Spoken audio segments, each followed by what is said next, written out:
Right from the very get-go. Right from the start. Hi, I'm host Eric, host Talking with Famous People, and this title is not overselling anything. I'm promising you non-stop entertainment, and that's what I'm going to deliver. Okay, because you're talking to a guy who knows a little something about entertainment. Okay, I like to be entertained. I've been known to be entertaining.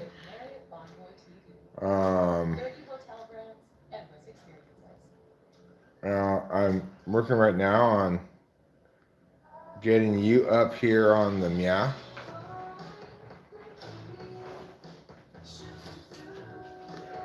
You should not have music.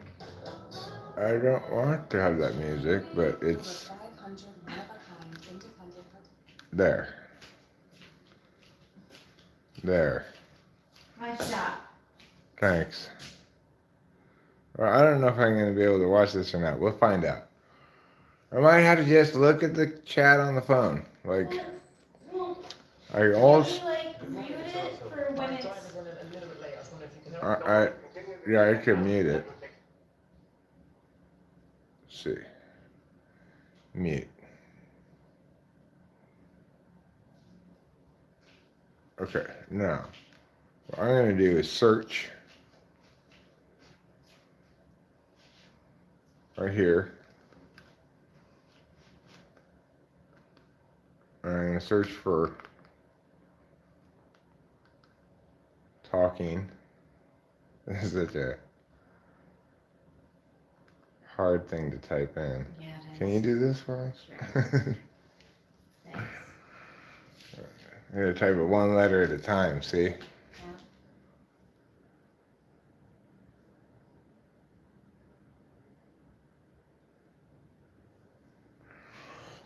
Anyhow, we're here. Obviously, that additionally means that we're queer and don't want any more bears. We've gone over this before. That goes without saying. We're back at our Arcadia house called the Hotel in Arcadia that we like to stay at. Just for the evening. And we took Delilah some mail that she needed. That's one of the reasons we came down here. Of course, hit her up for a little bit of amphetamines. Because, you know, we're out. I'm a big baby. So, you're like, Well, according to Tiffany, right? yeah. Tiffany's always telling Do me. not tell me that I'm... You Oh you my put gosh. clear instead of space. Go back to search. Push search. Now go to the right. Yeah. Yeah, I have to start all over again. Okay, I really have to pay attention while doing this. T... L... Anyhow, so today we had rather a delightful drive. Hello, Eliana Diaz.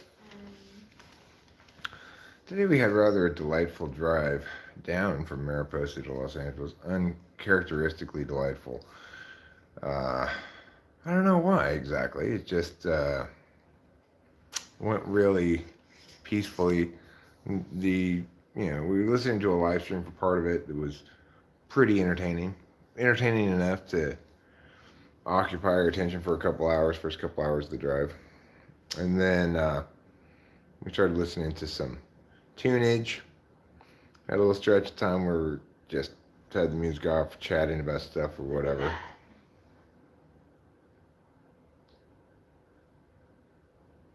There, you found it. Yeah.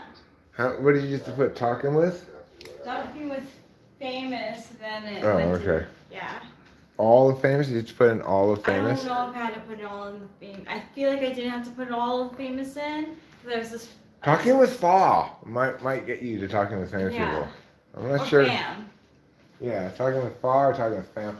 I mean, what would talking with Fa be other than famous people? Talking with fans, talking with father, talking with fellatio. No, it's spelled with an E, I think.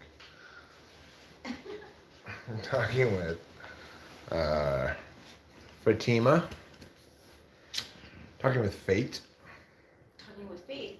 Talking with Faith. But any of those things could possibly be talking with Fa. But talking with Fam, or you got talking with family, talking with fame, talking with famous people, you know. That's pretty good for a YouTube search. If you can go talking with fam and get talking with famous people, that's It is. not too bad. No. And unlike a lot of everybody, well, this doesn't have the. Yeah, that's what I'm trying to like. Where's the live chat? Try and.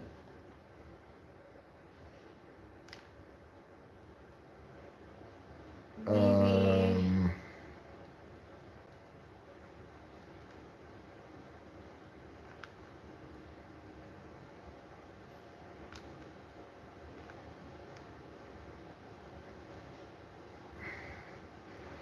Huh. Well, I don't know. I guess it doesn't have a live chat up here. Huh. No, Ruben R.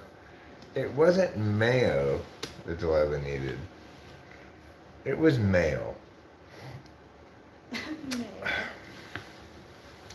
Had it been mayo I brought her, I would expect her to take amphetamines away from me as punishment for bringing her mayonnaise. Yes, we are in a hotel. We're in Le Meridien Hotel in Arcadia. This is our home away from home. This is where we stay when we come to LA. In fact, one of the guys at the counter said, "Welcome back, sir." He recognized me. Oh. Yeah. But some people around here should recognize us. We spent enough time in this hotel. That's true. We lived here for a couple of weeks. It's a nice hotel, but, you know, it's not perfect. It's a nice hotel, especially for the area to come back to. Yeah. It's nice because it's in Arcadia where we used to live. And it's close to where Delilah currently lives. Mm-hmm. You know, we don't even have to get on the freeway. Well, I kind of stand out. You know, like, this guy at a fancy hotel. It's not that fancy, but, you know, most people here don't look like me. I fit in perfectly in Mariposa. Not so much here. I meant to get myself a haircut, actually, before we went on this little trip, but, you know, best laid plans of mice and men and all that. I also had planned to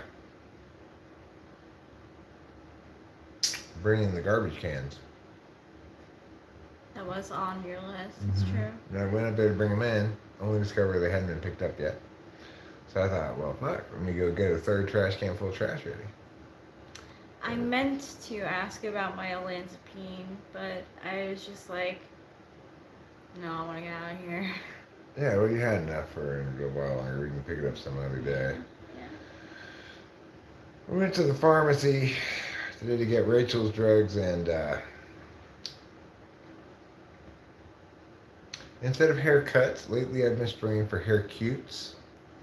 Good idea. Yeah, we must be at our hotel in LA. We are indeed at our hotel in LA. Winston's mom, how have you been? I've heard of like kind of crazy heat waves or like thunderstorms. Hi, Winston's mom. I was wondering how you've been, and What with how the the weather's WX? been. The WX, Rachel. The cool new way to say weather is WX. WX. Oh, I didn't know that. Yeah, it stands for weather. I learned that just the other day. Twitter is now X. I know. Well, it's actually X parentheses formerly Twitter in parentheses. That's what his name really is. It's X parentheses formerly Twitter parentheses. Why would he change the name of Twitter to X? What's he trying to do? What was wrong with Twitter? Twitter was great. Do you People still tweet? call it Do you Twitter. still tweet on X? Right. what a dumb, like, that's just, oh, it's just like, okay, put your NI tool away for a second. Twitter's NI enough. You don't need to reduce it to a single letter. Like, yeah. Right? It's just too much NI. Twitter's so NI already. Why do you want to make it any more NI? He should have just named it after his kid. AEIOU or whatever his name is. I think X is in the name. XE. Yeah. I think X is in There the was a name. farmer, had a kid. AE. Whatever the kid's name is. Why would you name your kid that? Elon Musk, you're a silly guy. You really are a silly guy. So, okay. Tool and I somehow lacks aesthetics, even though it's tools. So, Well, in an ENTJ it does. yeah, yeah. So, who else has ENFJs. ENFJs don't necessarily make those kind of mistakes with No, their they don't. Sega slot NI because No. they care a lot about aesthetics. Yeah, they do. Elon Musk is just thinking, hey, I'm TENI. Therefore, what it I'm is. everything That's, NI. yeah. I'm TENI, therefore, I'm everything NI. I'm the master of all things. TE doms, they love to think they're the master of all things. Well, if I'm not the master of it, I can figure out how to become the master of it.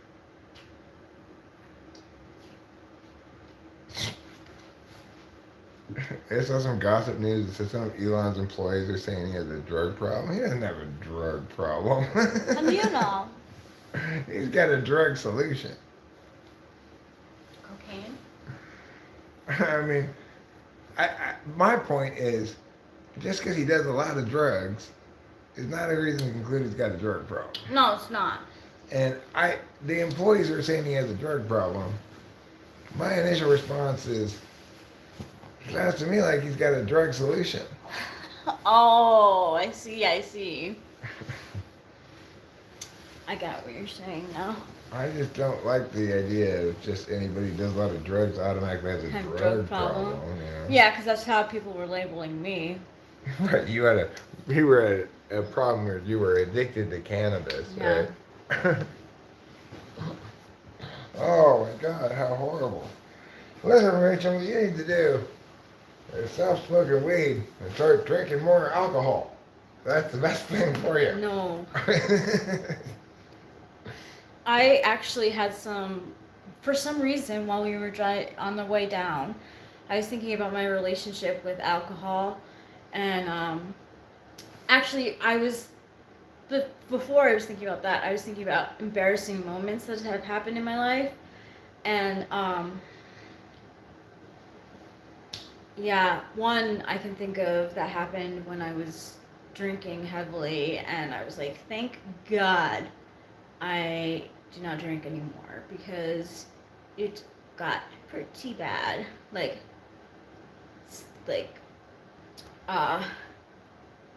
the side effects were really bad.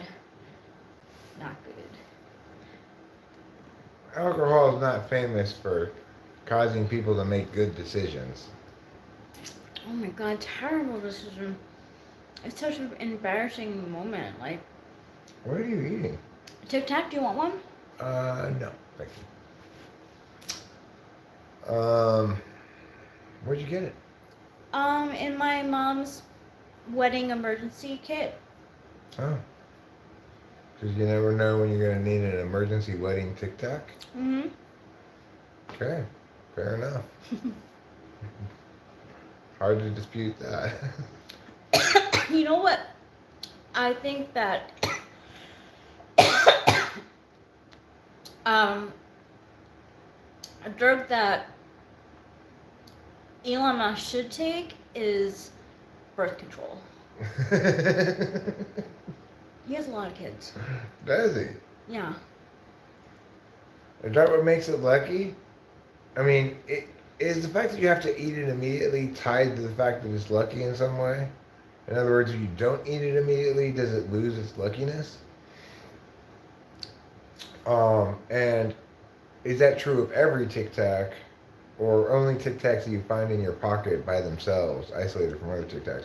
Speaking of finding weird things and weird experiences, I had the strangest experience today. Before we left the house, your boyfriend also has issues with doctors and CVS regarding his Adderall. Well, everybody does, except Delilah, it seems like. Um, Yeah. So this morning I was cleaning out the back of the car where behind Rachel's seat is the trash can. the the the well of well, it's funny, Fly Guy, because men can't get birth control pills. You see. Anyway, um, and then I found this little teeny metal thing. I had no idea what it was from or what it was. Um, and but they're not pills. That's why I said you were talking Okay, about him just- having a drug problem, and then how it wasn't a problem, and I said that the drug that he should be on is birth control. All right, so a condom's not a drug, right?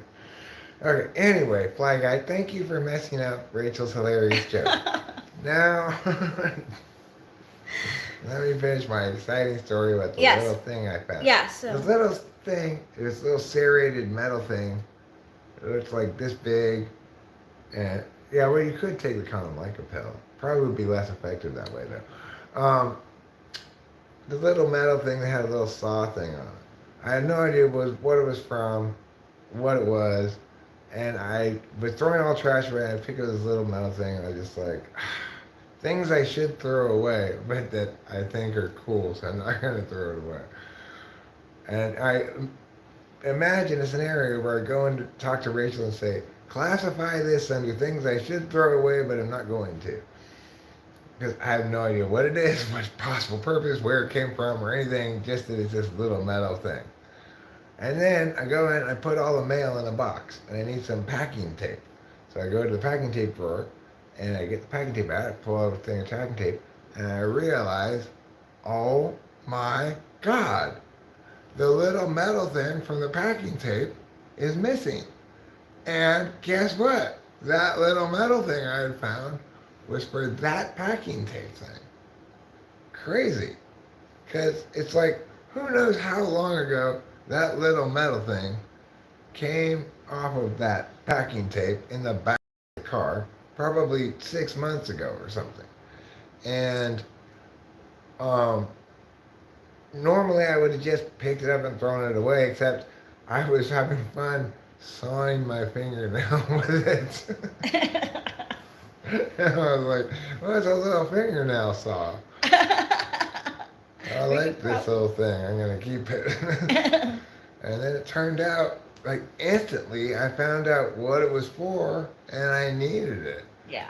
Unfortunately, it was too late to use it at that point.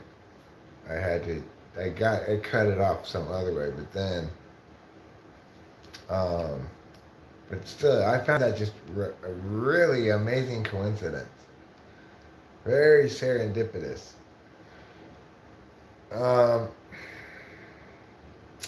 So anyway, that was kind of weird. That was like the weirdest thing that's happened in terms of weird things since the tarot card Maple Tree Death card scenario. And then the weird time before that is when that thing walked across the street, and we were like, still like, what the heck What was is that thing? Right.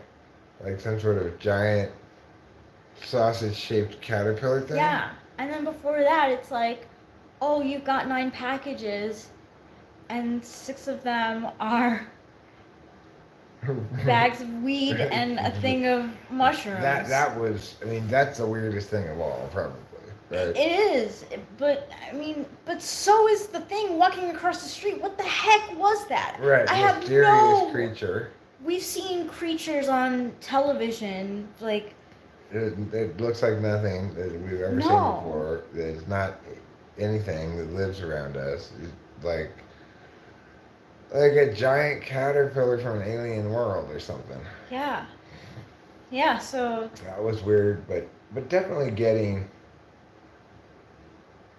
definitely 5 pounds of weed falling into our laps from the heavens is the weirdest thing. I Is the think it most was so. unbelievable I thing. mean, really. I mean, I can vividly remember us being in Delilah's parking lot, apartment parking lot, and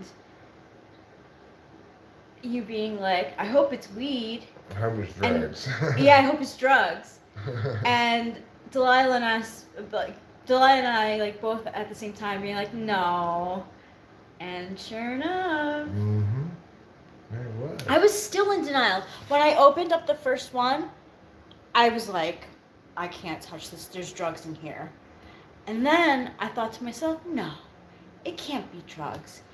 It's concrete. It's they're working on the house in Arcadia. It's probably like tiles, right? Tiles I thought or it was something. tiles, so I convinced myself that it was tiles.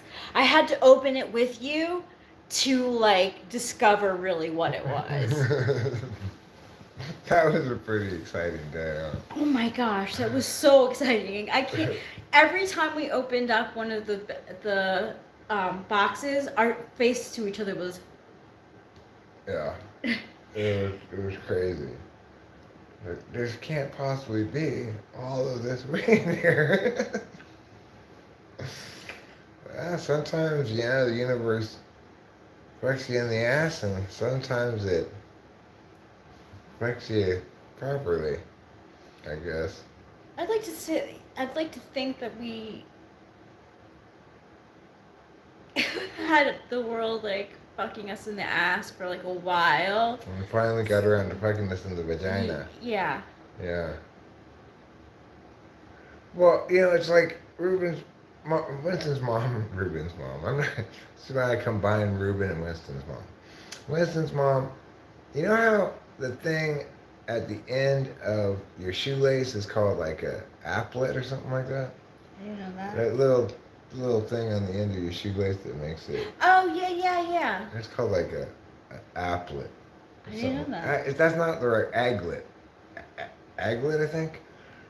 Aglet. Yeah, Chris Chaplin said aglet.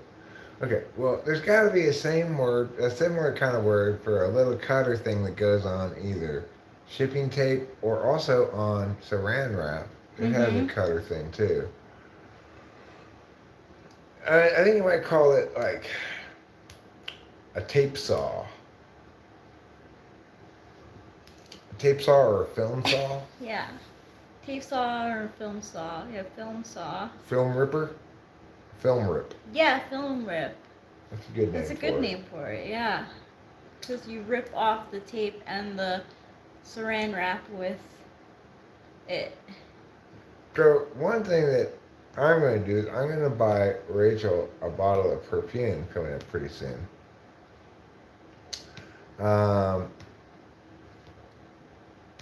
In some cultures, it's known as a vuvuzela or triglet. I think you're just making that up, Ruben. I'm going to buy Rachel a perfume. It's called Ambush. And the reason is because there's this song I've listened to since I was a kid. It's called New Frontier by Donald Fagen. My dad had this Donald Fagen cassette in his car. It was one of the few cassettes of his that I liked to listen to. He'd put it on. And you can think whatever you want. I just report truth. Hashtag mic drop. Well, I think that was just you had sweaty hands and you accidentally dropped it. But regardless, what I was about to say was something very, very important. What was it?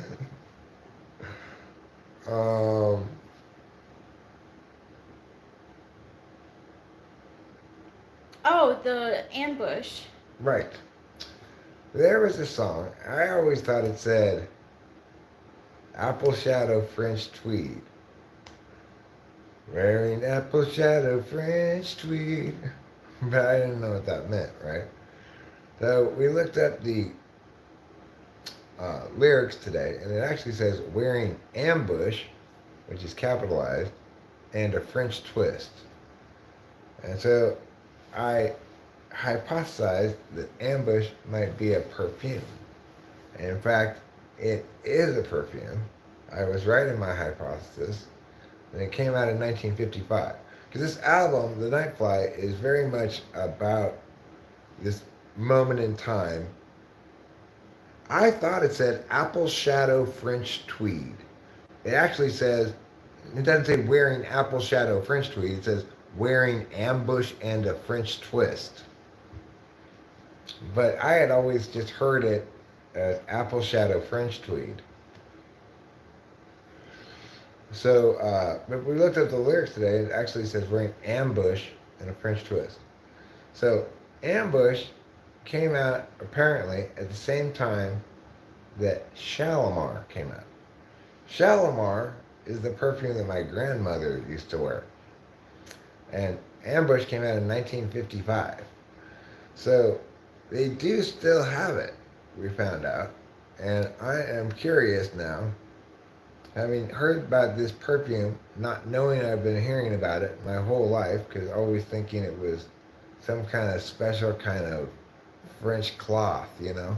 Apple shadow French tweed. I figured it was like some kind of dark reddish, brownish French tweed, and the color was called apple shadow, you know? But I was wrong for 50 years. Or however long I've been listening to that album. 40 Isn't years. that funny how it happens though? I was wrong for 40 years straight. What that song said. And then finally today, I found out that it doesn't say apple shadow French tweed. It says wearing ambush perfume and a French twist, which I hypothesized and Rachel confirmed is a hairstyle. And it's a hairstyle that looks like a waitress would wear it if she's trying to keep her hair out of the food and stuff. So they have it for $3.99 on their website. Perfume samples and decants. $400 for how much? It's $3.99. $4. Sorry, did I say 400? I assumed it was 400. That's so cheap. Yeah, Why is it so cheap? because they don't make it anymore. I mean, Or is it just a sample vial? yeah, that's like a one vial, and then if you want like I would probably, if I want to wear it often, then I get a 2. So look, be an ambush girl, it says here. Look, if you want to be sexy like these girls, you need to put on ambush perfume. This is an ounce. This is a perfume I bought for Rachel before. I don't know if this is the same bottle of it, but it's the same kind of perfume. Mm-hmm.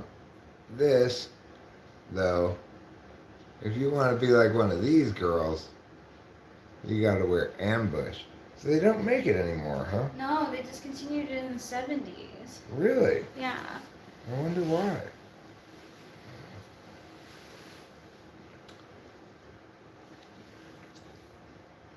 Ambush Original by Dana is a amber food gray. An amber food gray fragrance for women. Ambush Original was launched in 1955. Top notes are lavender, bergamot, sage, and lemon. Well, look, I don't really think I want my wife to smell like my grandma. So I'm going to not get Rachel a bottle of Shalimar. It's not that I think my grandmother smelled bad.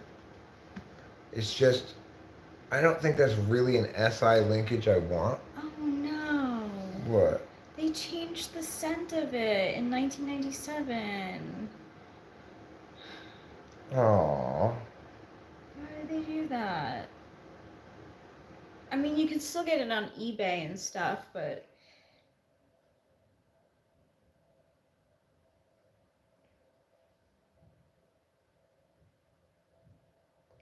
We're trying to get an old version of it. okay, so then eBay is probably the best place.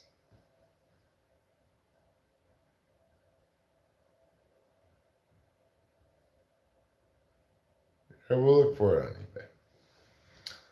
We'll look for it on eBay. It's fine. Yeah. I think they do still make Shalimar. I believe we confirmed that at some point. Yeah, they do. But like I said, even though I like the idea of smell SI linkages, because I liked Chloe when I was in high school. There was this girl I knew who wore it, and I liked the way it smelled. And we could go to one of those make your own perfume stores. That'd be fun. Well, that would be fun, actually. Wow, it's on waitlist. What? There's this like company called Perfume Emporium, and they have Ambush, but it's actually on waitlist. Like it's like a popular. It's hard to get, huh? Yeah. Yeah, I know, right. That ESFJ guy I typed last year. We could go to a store like his store that he worked at, where you go there, they have different smells. You mix them together and make your own perfume. Oh my gosh, that'd be so cool. I'd have a signature scent. Yeah, I don't know. I don't know where one of those stores is, but there's got to be one around here somewhere in LA. Yeah. I trust your nose. So we can go in together because I would be overwhelmed. Well, I'm going to include lots of notes of poo, different poos. That's good. Ask the front desk. Nah, let's just Google it. Yeah, it doesn't. Oh wow. It's like expensive. It's expensive. How much is it?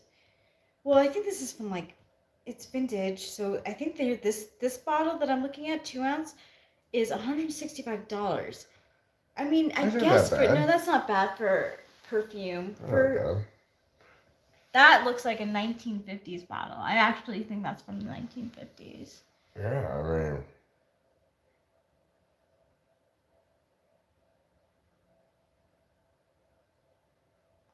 This one says 50s. This one just says vintage. But see, it could be vintage 90s or it could be vintage 50s.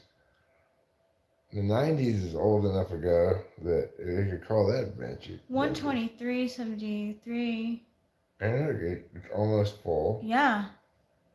I love the bottle. It is used, but it's almost full and it comes with a box. That's great. Yeah.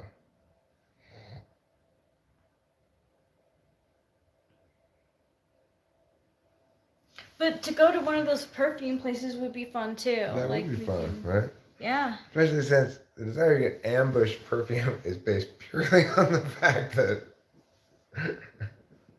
it's named in a song. Yeah. Yeah, the third note should be poo forward. I agree.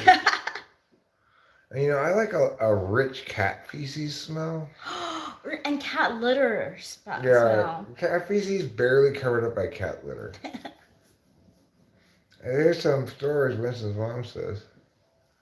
LA perfume stores where you blend your own perfume. Oh, that's fun. Okay, let me check it out. We're at our home away from home, Boba Fett. It's called Le Meridian, and it's here in beautiful Arcadia, California.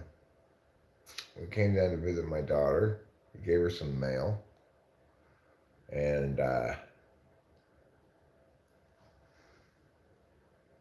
yeah, it really sticks there, right on that little punching bag thing in the back of your throat.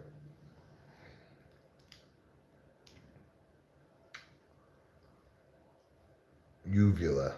It looks like Uh, Could you make a smell for me that smells like turtles, Christmas trees, and baked potatoes? I'm gonna go to the perfume store instead. I want one that's a mix between the smell of a turtle, baked potato, and a Christmas tree. Can you do that? See if they like, if what's it called? What's that show called? Where Impractical Jokers. If they went up to like a counter and like asked for something like that, I would find funny. Fully loaded nativity tortoise is the perfect name for my signature scent. Fully loaded nativity tortoises. Fully loaded nativity tortoise.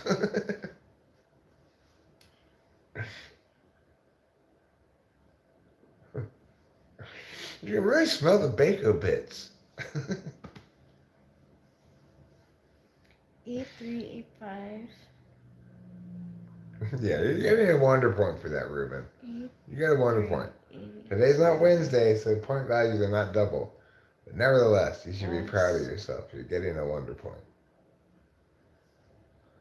3rd Street. Le Labo. This is the Grove. That,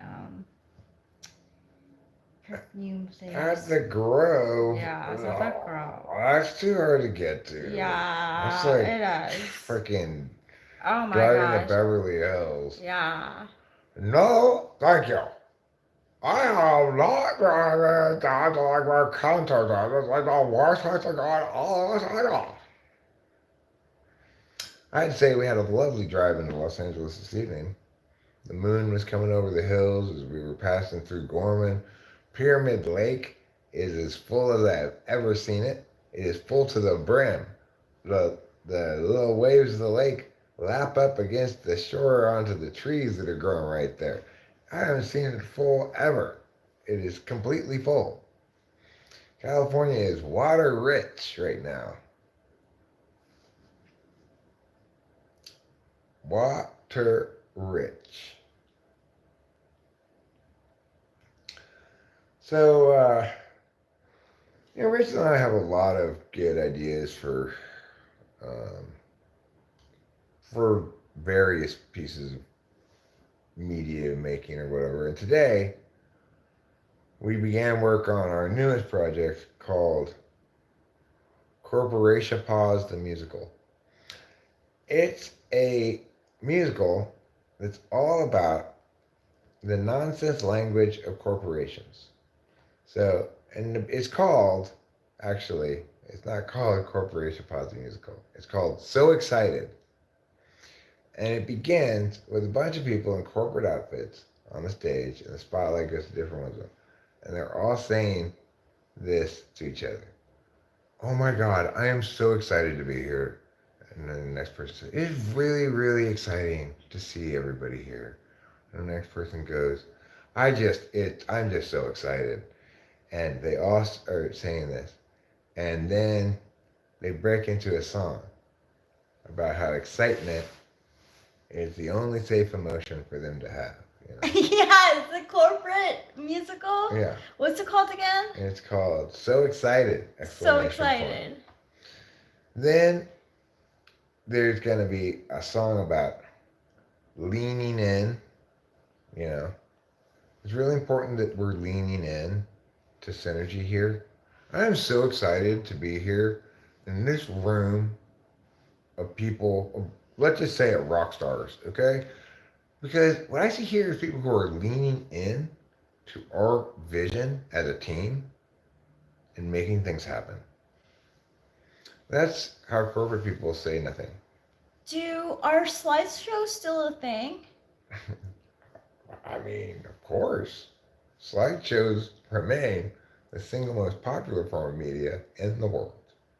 So there has to be a scene with slideshows, because I just think of corporate meetings having like slideshows of like. Oh yeah, there'll be PowerPoints. PowerPoints, yeah. Yeah, there'll be a whole song and dance number about PowerPoints going to meetings.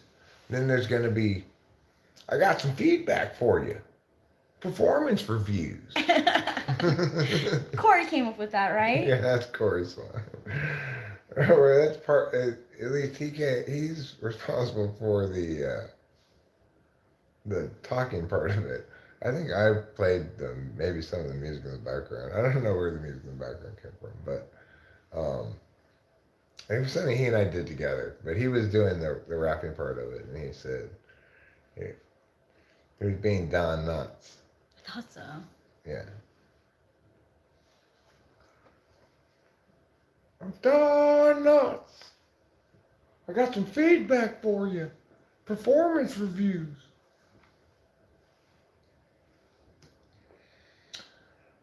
Anyway, Don Knotts, like somebody playing Don Knotts will be the main character of this play. It's Don Knotts in an alternate reality where instead of being an actor, he became upper management in a corporation. Boy, Andy, I've got some feedback for you. Performance reviews. No, he's not going to sing any Barney songs. He's only going to sing songs about quarterly earnings and that kind of stuff. Corporation stuff, you know.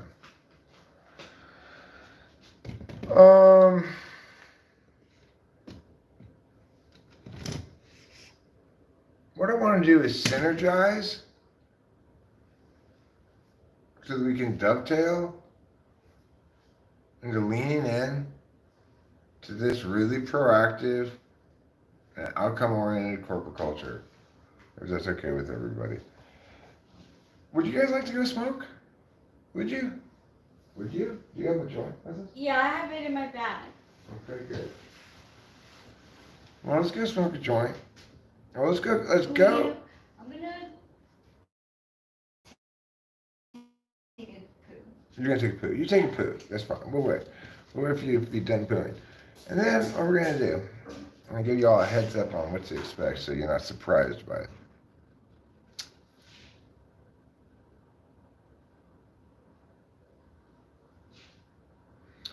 What's SATC? Sex and the City. Oh, it's Sex in the City? It's one of those Mandela effects, yeah. Which one is it? I don't know, I used to always say SATC, Sex and the City, and then somewhere it changed to Sex in the City. Sex in the City does make a little bit more sense than Sex and the City. Because it's like two side-by-side stories that aren't necessarily related, you know? First we got stories about the sex, and then we got stories about a city. Better to have sex in the city, because then the story topics are linked together in an appropriate way. I don't remember it as either one in particular because I was never into that show. I always thought, oh, let me quickly change the channel from this dumb girl show.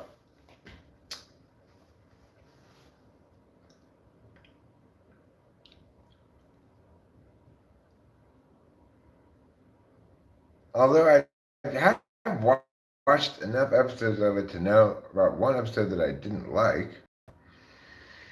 So I don't know, maybe I watched it with Candace on occasion or something? I don't know. So like,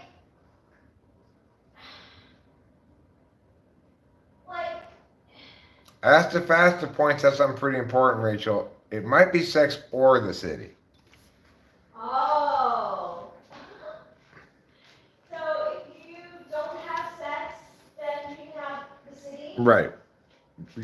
Well, no, it's an inclusive or. You can have sex or the city or both. It's like a logical or. Sex or the city Or both. or both. Yeah, that's an inclusive logical or. Like if I say, I have an apple or a banana, and I have both, my statement's still true. That kind of inclusive or, you know. So it wouldn't turn it into Sex and the City? Sex and the city, well, in that case, it's only true if you're both having sex and you're having the city. Then it's true. Oh. If you only have one of them, then it's false. That's the difference between or and and. Oh. Yeah, logically. At the risk of spoiler alerts, she is mentioned and is making an appearance in a cameo, but I'm not sure which season because I'm only skipping around the clips. Sex if the city. Good question, Ruben. Well, that just would simply say that if you're in the city, necessarily sex. Okay? If the antecedent, necessarily the consequent. So, presumably once you enter the city, you're thereafter stuck having sex forever. There's no indicated way of extricating yourself from the sex. You're stuck in the consequent forever.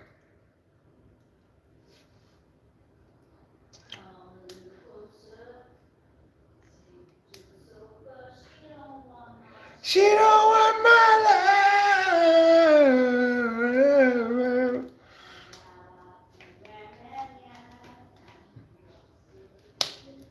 Oh man, I am super excited for this Johnny concert on September 22nd.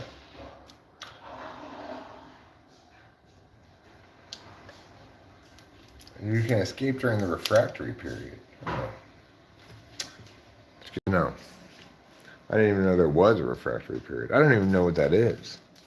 I have these boots that I'm waiting to wear for the show. Oh yeah? Yeah. I'm sure they're gonna look snazzy. So okay, we're gonna go downstairs now. We're gonna go get a couple of Heineken Zeros from the bar. Make sure I got my stuff I need, like my wallet. I'm gonna leave some of the stuff here if that's okay. Yeah, I'm just getting my wallet. That's all I need. Where's the... Okay, here. Yeah, I'll take this out too, because it just makes it easier for me to look through. If you just want to give me the pack of the joints and I can just put it in my pocket, you don't have to bring anything with you. Except your phone if you want it. Yeah, I'll bring my phone. I'll just give this back to you when I get back. Oh my gosh, I'm gonna feel so naked without it. You feel naked without your clothes? We left the house for approximately 30 hours. This is our head stash. For one day. Better safe than sorry. I'm quite confident we're not going to go through all of that head stash in one day, but yeah, like I said, better safe than sorry. Oh, this isn't even closed.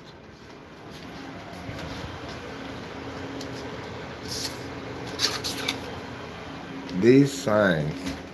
Oh my gosh! Let's see.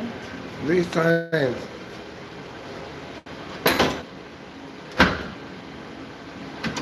Okay, but this sign, when we were staying here a lot, we closed the door, it would fall off somehow and make its way underneath our door into the room. It was crazy how much the sign would fall off. Yeah, and actually, now that I think about it, that's where I found it. It was on the floor. Somehow they did have some kind of design flaw in those signs because they're very, very difficult to get to go onto the outside of your door and stay on it when you close it. It's almost like you have to be standing outside to put that sign on. So I have a question. We might cut out briefly when we go down the elevator, Okay. just to let the internet people know. Okay. So doors open at 8 for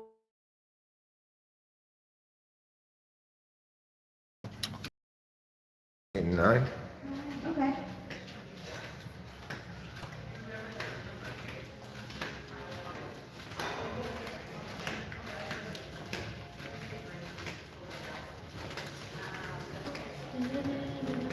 It looks like the bar's closed, so no non-alcoholic beer for us.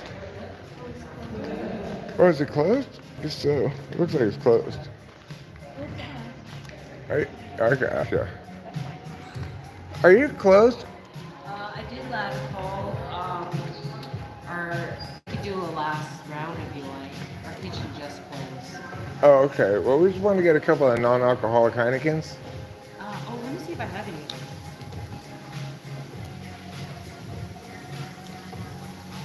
I don't have a Heineken. I have a Sahi, which is. Oh, you have non-alcoholic Asahi? Yeah. Oh, yeah. Can we get a couple of those? That'd be great. Want to do two of those? Yeah, please. Yeah. I've never had that before. Me either. Something that we're testing out. See if people like. Because I like the double zero two. The Heineken. This is good too. Yeah, please.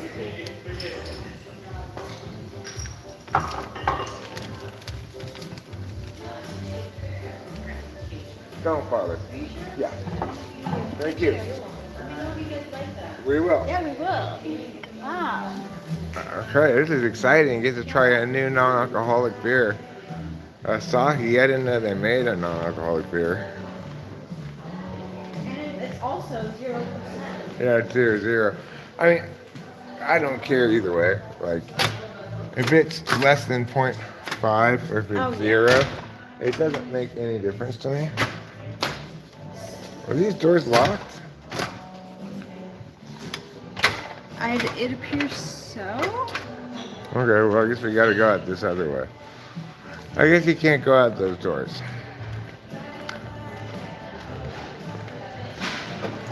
Okay. So now we're outside, where it's a lot warmer than it was inside. Hopefully, I get enough internet here that we can still live stream. And here is where they moved this thing all the way down to here now. It used to be close to those doors back there that you used to be able to go through. But now they moved it way down here. Okay.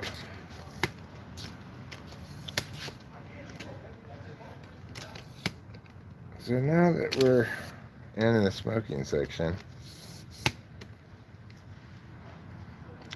it will be time to smoke. Oops. There. Can everybody see? Alright. First, let's smoke a joint. And then I'll smoke a cigarette. This is delicious. I haven't even tasted it yet.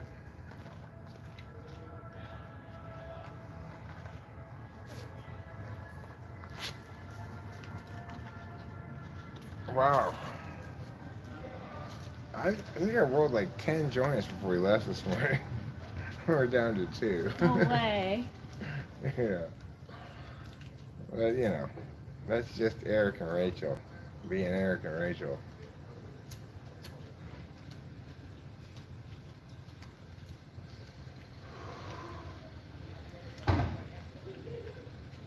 So, let's see. How is Asahi non-alcoholic?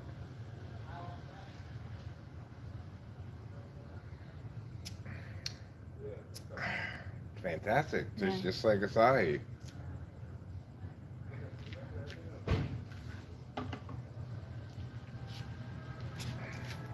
It's got that very distinctive Japanese beer taste because they make it out of rice, you know? You know what's interesting though? It's like made in Italy, product of Italy. Really? Yeah. I guess some Italian company must have bought out Asahi or something. But Japanese beer all has a very distinct taste, and it's because they use rice Oh. as their grain instead of like barley, I guess. I don't know. Maybe they put. Wheat. No, normally it's hops and barley. Oh. Barley is the grain they use, and hops is the thing that makes it dry tasting. You know, Oh. they still use hops.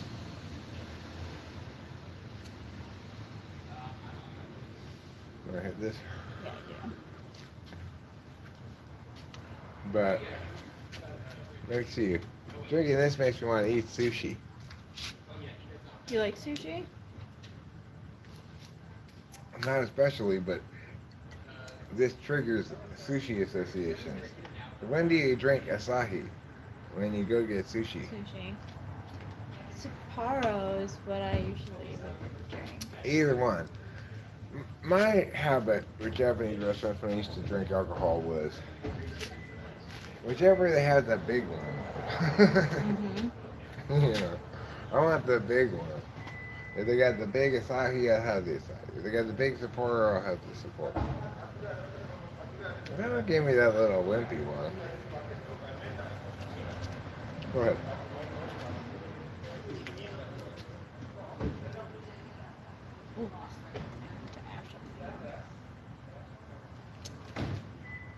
Ooh. Great. You know, one of the things we were limited in our ability to get in Mariposa is all the various kinds of non-alcoholic beers. Like, they don't have, I can't find up there non-alcoholic Guinness, which is delicious. And, well, I've never seen this before anywhere, so. Cool, they're really coming out with a lot. It's great. My mom was asking me about it. She's like, I was wondering, does it taste like regular beer? I'm like, yeah.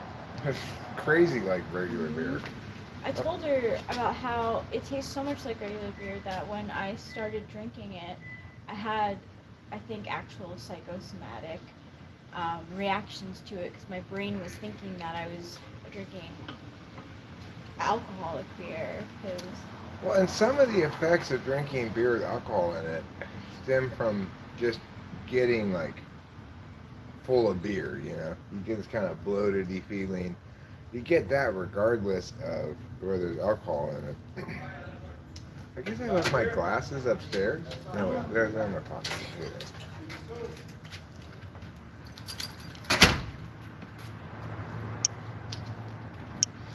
See what people are saying.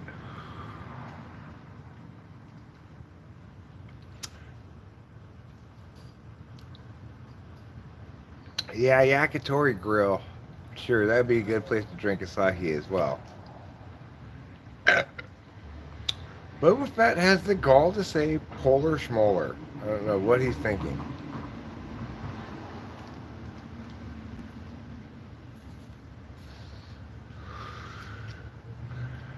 Ruben, it's wise to stick with what Eric says.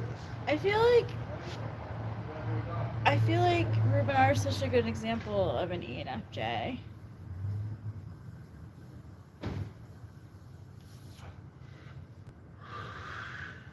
Seems like a nice guy, but yeah, nice guy's not gonna get very far in terms of typing people correctly. 3 words only. What 3 words describe this beer taste?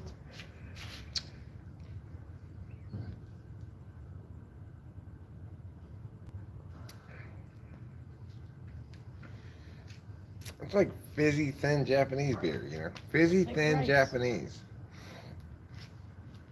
But I gotta say, fizzy, thin Japanese beer, it is way better than fizzy, thin Mexican beer.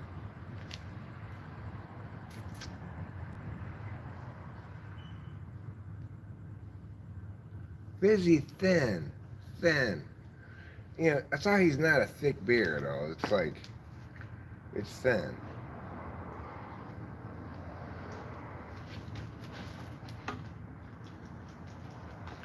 Unlike Guinness, which is thick.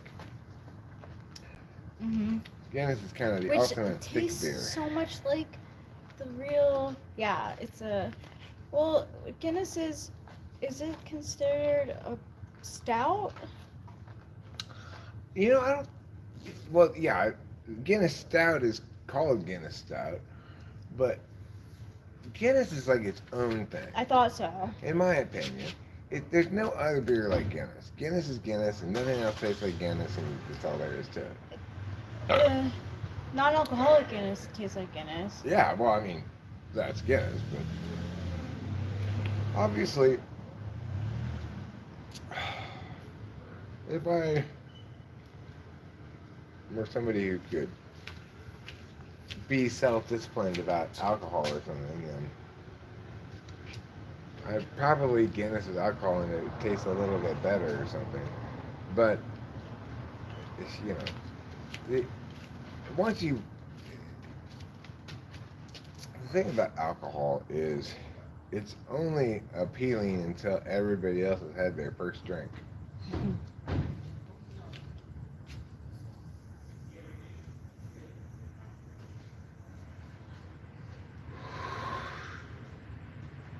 Then you realize, oh, I don't want to be walking down that path. So you see everybody else kind of loosening up, having a good time. It doesn't make me want to drink. It makes me happy that I'm not doing that. Because I don't need to loosen up. I'm already as loose as a 70-year-old whore on a Kegel stretching regimen.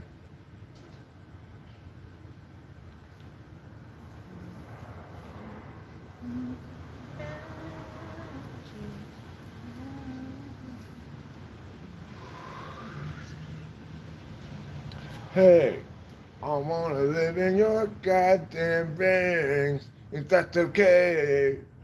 Right, tongue tied, 3, 4, hey. You Got my heart in a holster, babe. I wanna live in your goddamn veins, if that's okay. Yeah. Wide-eyed, tongue-tied, 3, 4. Woo-hoo-hoo. So good. Rachel's listening to Never Fair, Always True this morning, and on the Bluetooth speaker, and it was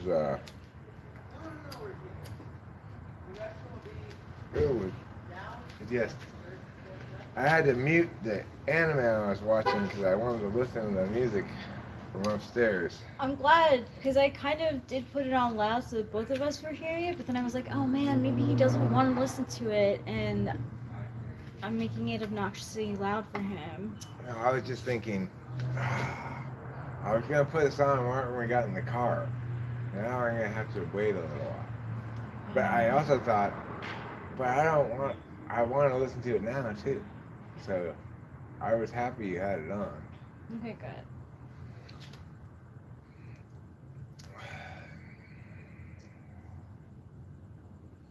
I feel like I can be such a perfectionist. Like, I want to get the lyrics down before seeing the show, but his stuff is tricky. Yeah, well, no one's going to be checking to make sure you got them all right.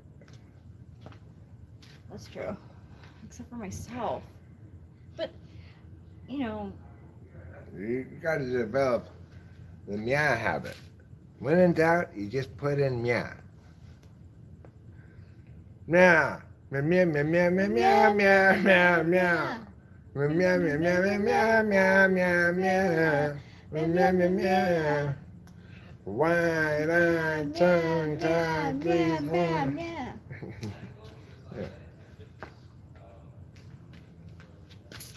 His lyrics can be kind of tricky. But, Rachel and I were talking about something that I was thinking about after we talked about this one song is songs that exemplify the greatest examples of either NI or any style lyrics. So, one of the greatest lyrical accomplishments of all time is Fiona Apple's Criminal. The lyrics in that are fucking brilliant. It's dark and everything, but it's just brilliant lyrics.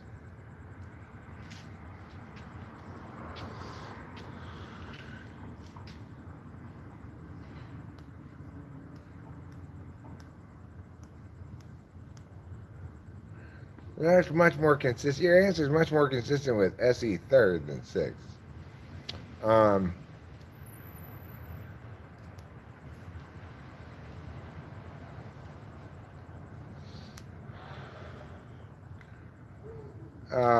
Anyway, Criminal's just stunning lyrics.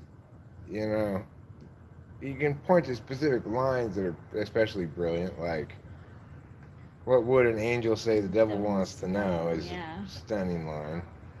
But the whole song is just a perfect archetype of somebody who's cheated, but isn't evil.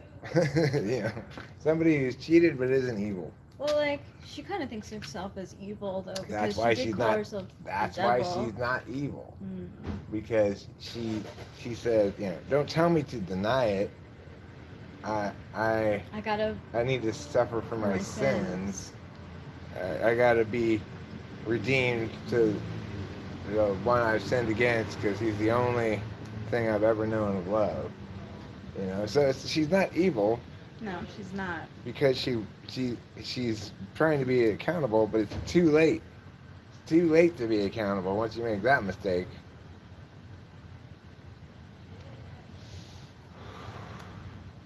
And She talks about the double bind she's in so perfectly. She can't deny it, won't deny it. She needs to suffer for her sins, but she wants to retain this person that she sinned against, and there's no resolution for the whole matter. It's a perfect set of lyrics. yeah, it is. Another fantastic lyric I've talked about before by one of my least favorite people is women seem wicked when you're unwanted. It's a great lyric. It's a brilliant lyric. It's a good lyric. It's a lyric for like people to Think about. think about. Yeah, because If you think women are wicked, you should think about that lyric. yeah, women are wicked when Women seem wicked when you're unwanted. yeah. See, like they should think about that. Like you think that a woman is wicked right now because Because you don't have one. right you feel unwanted. Right. And rather than accepting the fact that you're experiencing the one part of the broad swath of difficult, complicated human experiences with sexual relationships, you know, Yeah. it's like there's no easy way to do it. The ESFP is like, hey, we're not about labels. They're not living the dream or anything. It's just they're just as fucked up. It's more fucked up. It's like they have problems actually ever finding the right person and settling down. I'm sure. Whereas my early years of just assuming that I was unworthy of any female ever um, didn't prevent me from having healthy relationships, except with myself, maybe. Yeah, may have prevented me from picking good partners, but it didn't prevent me from being a good partner. And I'm going to say that I think Rachel is going to agree with me that I am a good partner. You're a great partner. Best partner I've ever had. And Rachel's a great partner too.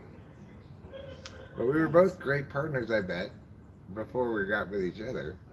It takes more than being a good partner to have a good relationship.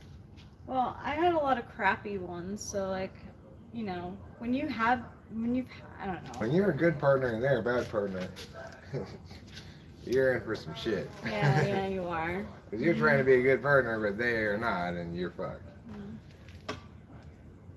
And like, If you're both good partners but not well matched for each other, you're also fucked because you'll both work hard to try to make it work. But it shouldn't be together. So if you're both good partners but aren't compatible, that's not any better than you being with a bad partner. At least bad partner you can identify they're the problem and eventually extricate yourself from that. yeah.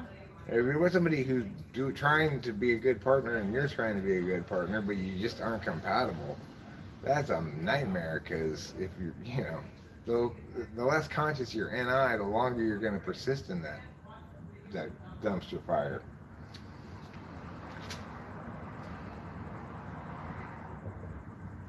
But Well, look at my parents, right?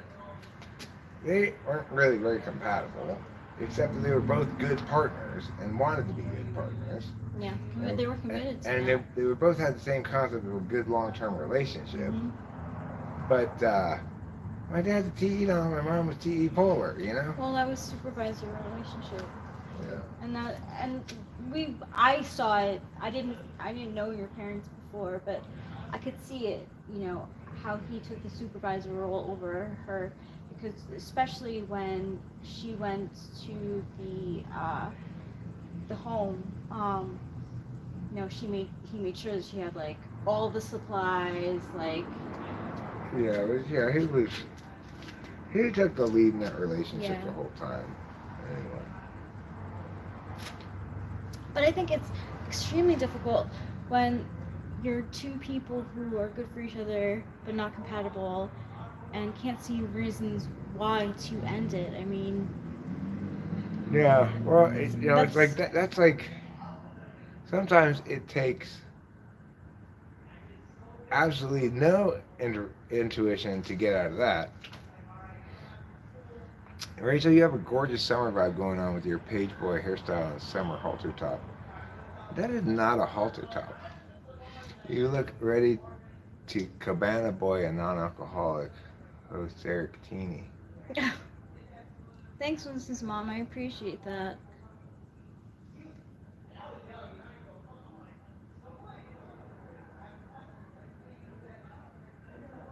Let's see.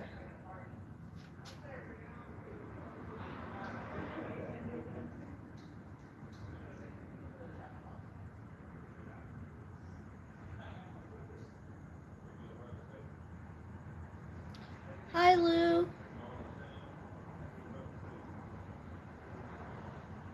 If you pick up certain key terms, someone else can is going to filter it through their own understanding. Yes, 100% karma. Maybe slightly sounds like it's probably not a slot. The poor memory also seems more schismus, as I said at the thing, isn't another reason for that. What's your blood type? Mine? Which everybody Oh. is.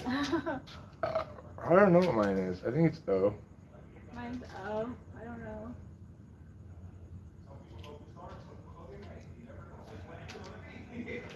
I also don't agree with him saying don't try and enforce social etiquette. Yes, I do, unfortunately. He's talking about FI types, don't worry about that. Well, it's a strange thing to command, right? Don't try to, like, why are you telling me what to do?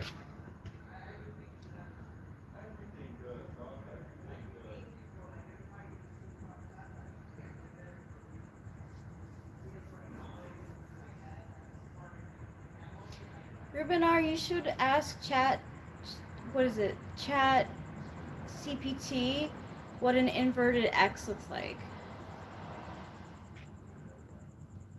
Hmm. I know I wouldn't give you an answer. I'm just messing. That's a good question, though, but we just look the same, right? I think so. I think so too. I think it would look the same. The only way But I it want would look ChatGPT different. to be the one to answer it. Right, no, it's a good question. It just made me think about, like, the only way you could make an X look different is if you turn it on its side. Yeah.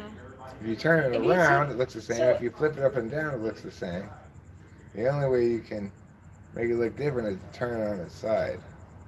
So if you put two X's together, the inside looks like a diamond then.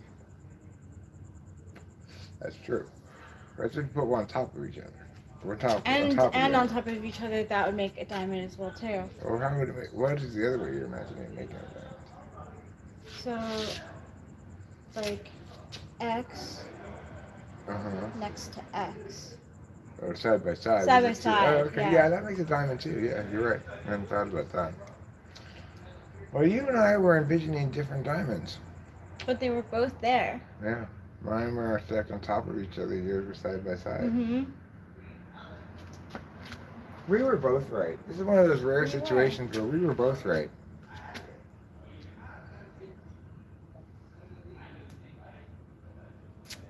This is good. I like it. I like it too.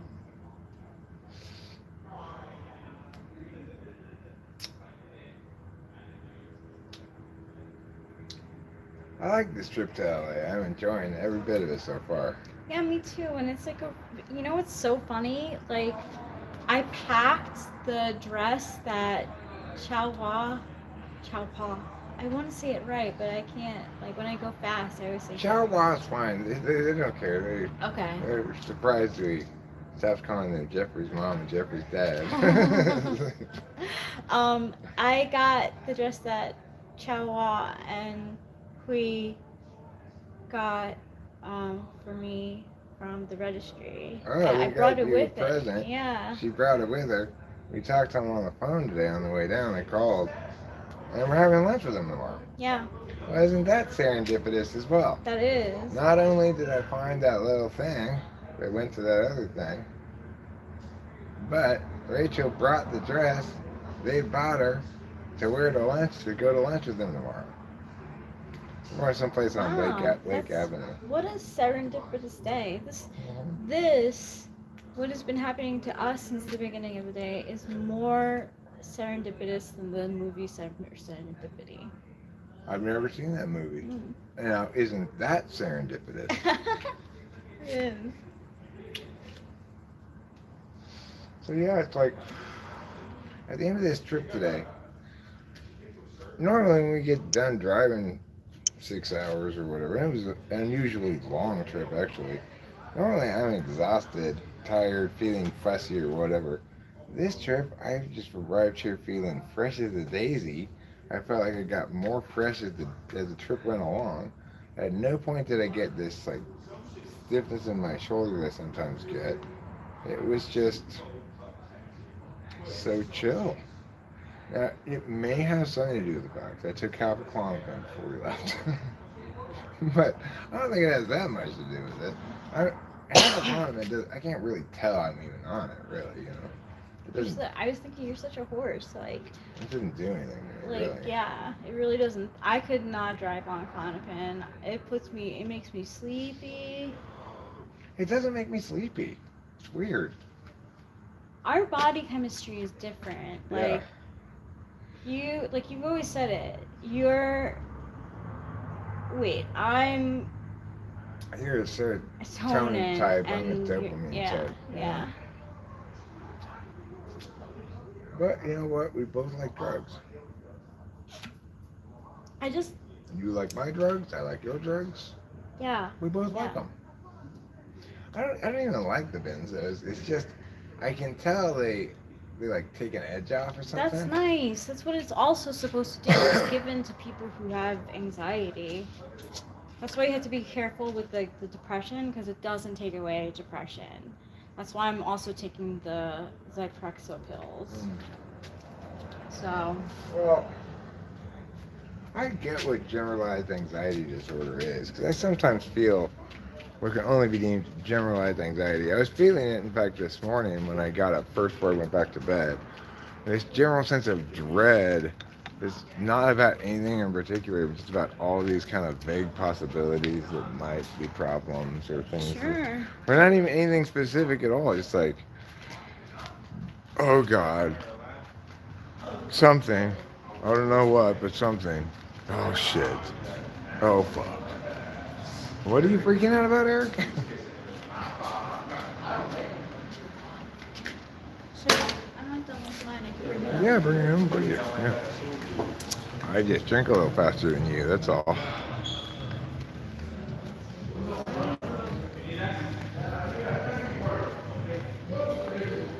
Like,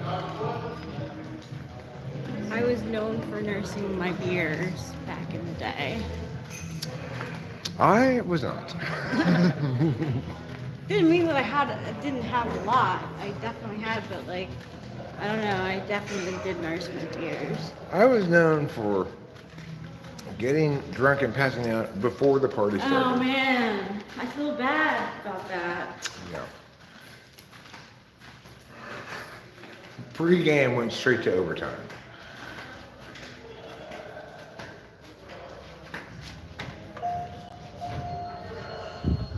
Well, we're back in the elevator, so I once again warn you, I'm not sure, but it's possible this could interrupt our smooth flow of our meow. And if it does, I want you to understand why it happened, that I didn't choose to make it happen, and that blaming me will do you no good. the bottom this much.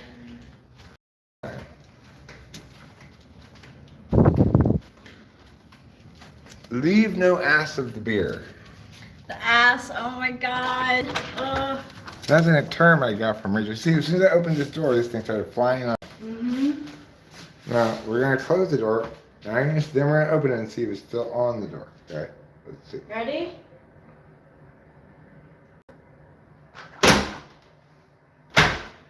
Okay, we close the door.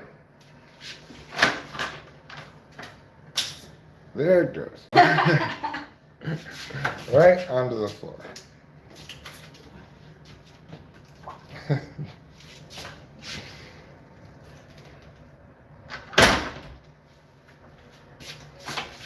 Is it still there? Yes.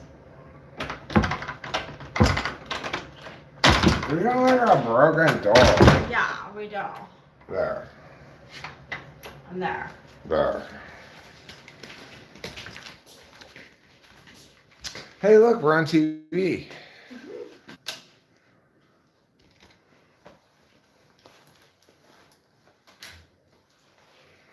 We stopped at a truck stop today to go to the bathroom. I was looking at the stickers they had. One of them said, "My balls are bigger than my brains." Who's gonna put that on their car? And why? Yeah, but like, okay. So like, there's definitely women who, ew, Who like that? who you like that, yeah. But like, there's guys who like if a girl said my boobs are bigger than my brains, I mean it's like the same. Well, Well, it does a little different. You yeah, say, it is. my boobs are bigger than my brains. You're saying I'm a dumb bimbo. Yeah. You say my balls are bigger than my brains. It doesn't necessarily relate to sex at all. It's just like I make poor decisions.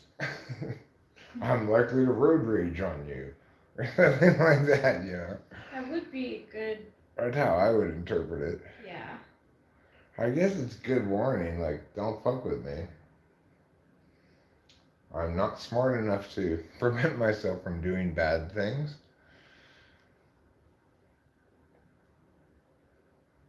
But you know, the license plate thing that we want to get, I saw at the Ace Hardware in Mariposa when I went to get the. What did I go to get? Oh yeah, cut off discs in the pet door. They have a license plate thing that says "Happiness is Mariposa." We're gonna get one, put it on the car, because that is so true for us. Yes, it is. Happiness is Mariposa. And we were chatting with Delilah and we realized that she's very much the same as us. She's suffering from symptoms of sudden unexpected retirement syndrome. Both Rachel and I and Delilah rarely leave our residences, it seems like. Delilah's living in this apartment here in Duarte that's well, it's a nice apartment building, but it doesn't seem like it's got the thickest walls. That hearing being home and then having a dog bark for 8 hours is like, oh. Yeah, well, that's why we don't live in the city in an apartment. We live in a house. We have neighbors, their dog barks occasionally, but not that much. It really just barks when they're leaving and when they're coming back. And it's annoying enough sometimes to drive me in the house where I can't hear it at all.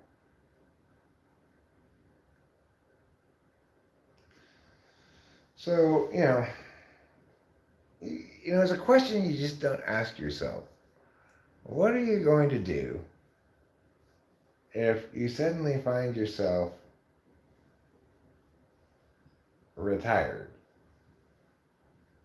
In other words, you go from always needing money and being sort of broke at least to having a house that you like and a place that you like and no responsibilities. What happens when that happens? The thing is, I knew on some level that at some point my parents were going to die and that I'd inherit something, but I never spent any time at all imagining how life would be once that happened. I never spent any time thinking about what I would do with the money I would eventually get or whatever, or how I would live or how it would change my life, because it was just such a morbid thing to think about, right? It's all predicated on my parents being dead first, and I wasn't trying to see my parents be dead, you know. not like it's not like I was thrilled to spend a bunch of time with my dad or whatever, but I didn't want him to die, you know. And I didn't want to think about how life was going to be like after they were dead, because it seemed crass or just disrespectful, or like, why would I be thinking about that? I got things in front of me. Let's cross those bridges when we get to them. But the reality is, probably something I should have thought about some, because Rachel and I are just kind of settling into this world of peace and comfort that we never had before, and that almost nobody ever has. You know, very few people do. Some retired people do maybe, but usually they're older than we are, and certainly they're not Delilah's age. Delilah finds herself not wanting to leave her apartment. Rachel and I rarely leave the house. You know, when we do, we're always delighted to leave it. It seems like when we go to town, have some dinner. We had dinner the other night at 1850. It was fucking fantastic. Today on the way out of town, we stopped at this little pop-up bratwurst shop that was at the Triangle, outside the Triangle Market, and it had these absolutely delicious bratwurst and pulled pork things that they were selling. They said they're going to try to be there every Monday, so that could be our Monday lunch every week, you know. We definitely, Go get those we definitely bratwursts. should, because I like to keep my word, you know, or at least when I say something out loud, I like to hold myself accountable to those words that I've said. I don't think we really said that to them. No, we didn't, but we We like said that sent to it each other. Yeah. Yeah. Well, I want to do that too, because I want to support that family, that business, Me and too. it's fantastic. I mean, the It's food is so delicious. good. Oh my gosh, it had like grilled onions on it too, and they had this like spicy There's mustard. It was Oh, so good. Yeah. So it's not like we like Delilah. I get she has to stay in her house all the time because she lives in Los Angeles, and happiness is not Los Angeles. Los Angeles is fine. I'm happy to be back in LA. It was this kind of nice SI review for me coming back into LA. It was a perfect LA summer night. You know, it's like It really was. 89 degrees as it's getting dark, and you're driving down the freeway, the tunes are blasting. You just, and it's just, and there's no traffic for some reason. Once we got onto the Grapevine, or actually once we got past Bakersfield, there was no traffic all the way into here, just none. So we didn't even have to wait at the tunnels to get onto the 210 from the 210. Normally, like if you go to 134 to the 210, you just go straight on the 210. If you go to 210 to the 210, you got to go through these tunnels. And almost always there's a line for the tunnels. And the question is always, I always ask myself, as I come down the 210 from off the Grapevine, I say to myself, Eric, should you go to the 2 South to the 134 to avoid the bridge line, the tunnel lines, or should you just go the shorter way to the tunnel and hope there are no lines? Well, tonight I did the second option, and there were no lines. We just went right into the tunnel. We were in the tunnel so fast we forgot to hold our breath and hold our hands up and stuff like you're supposed to. You want your wish to come true.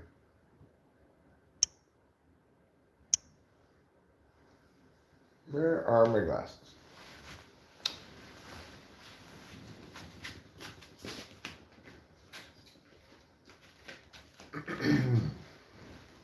So, I'm not entirely sure I've mentioned this before.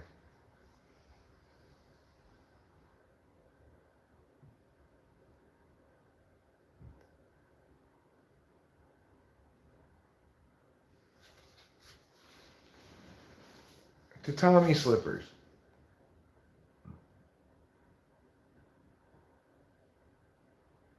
I will answer that question. It's a very interesting question.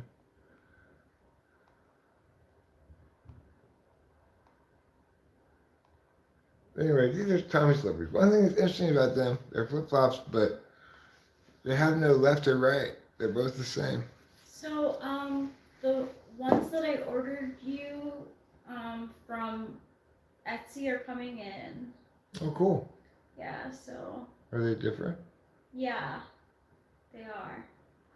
They're Well- still straw, but Well, I looked around for a place where I could hang out, and then I found this channel. Well, life is different when our needs are met, but for me, it is way better now. Me too. Life's way better now.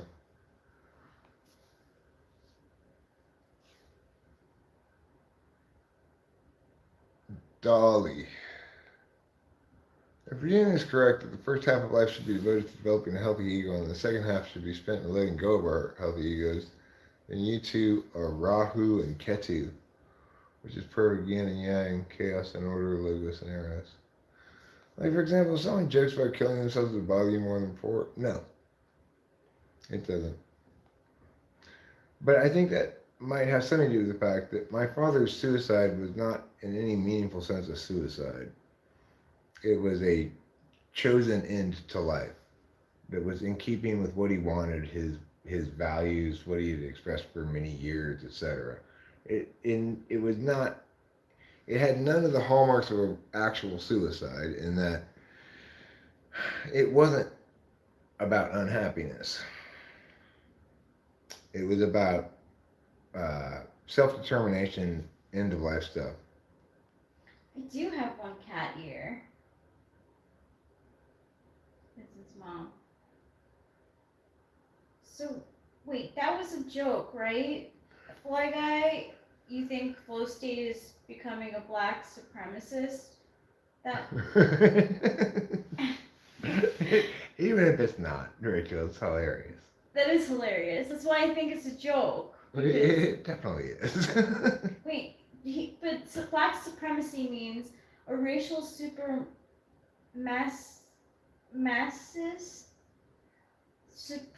a racial supremacist belief that maintains that black people are inherently superior people of other races. Oh, it wasn't that Flow State is becoming a black supremacist. He says, Boba Fett asked, anyone catch the crazy black supremacist at Flow State's string?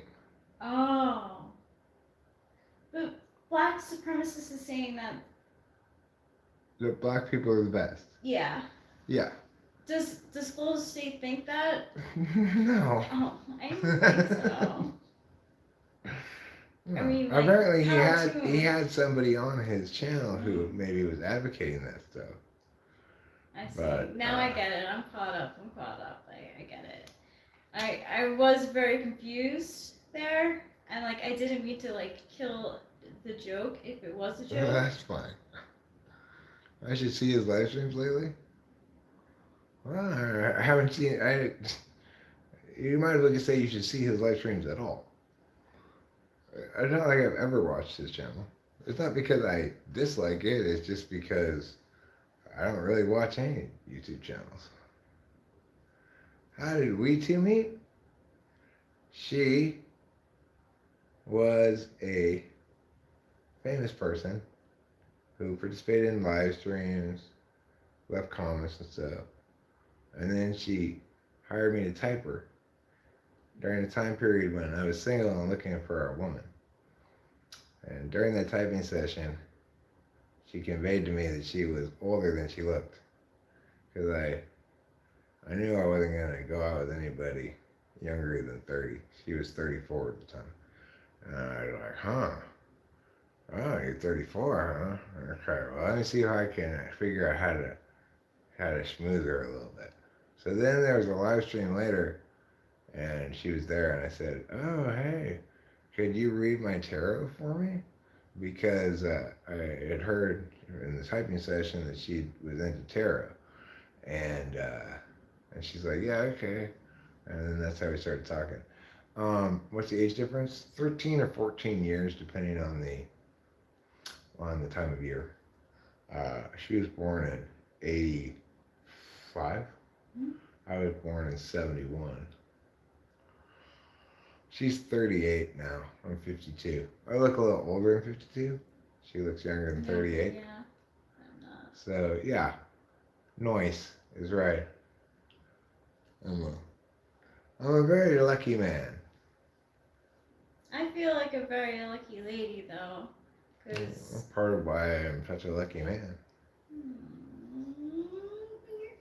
You really are a rarity. I am.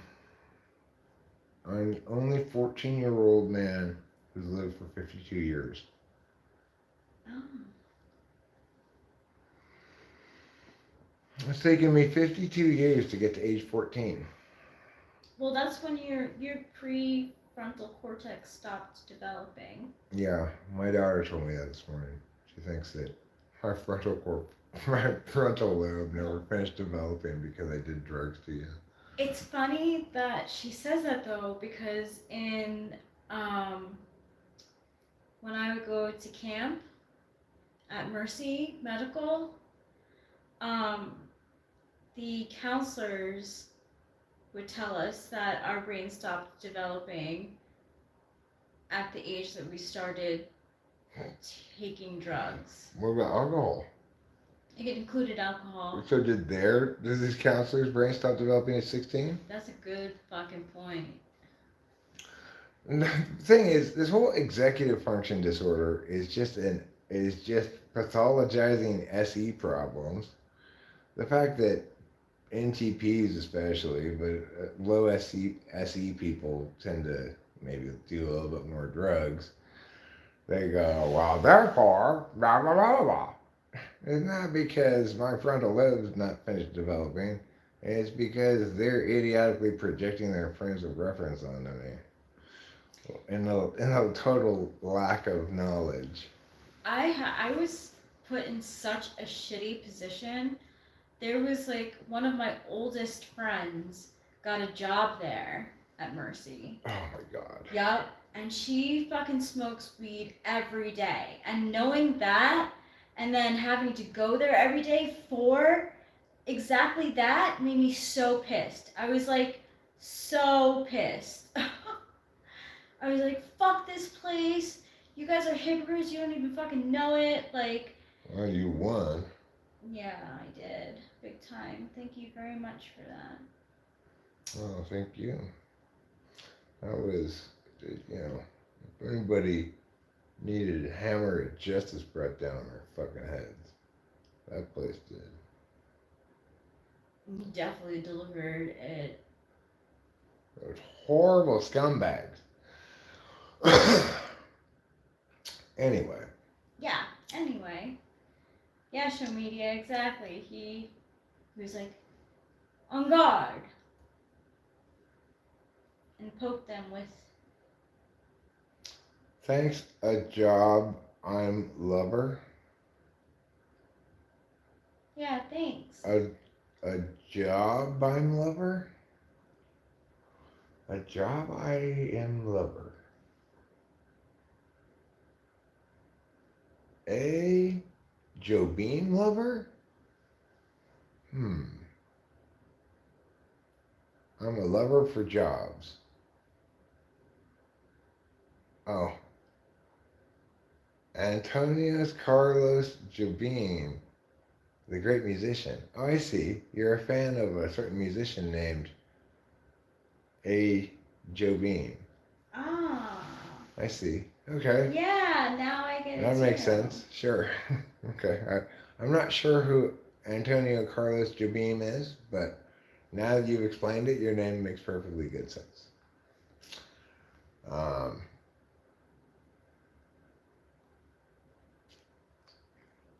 So, social media. I used to want to get a nose job when I was like when I was young. Um,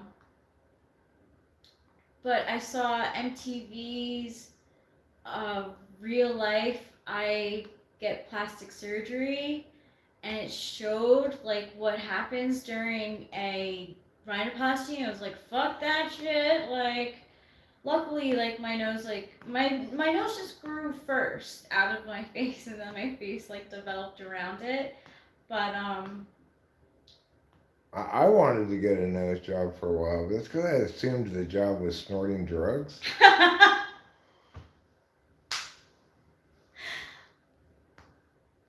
sorry, I really didn't mean to get serious there. I didn't mean to get all like. If that were the job, I would want a nose job for sure. We need someone who can snort a lot of drugs. Uh, I can. I can snort a lot of drugs.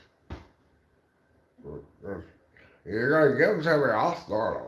You just keep them coming. Thanks, Mrs. Mom. I appreciate that.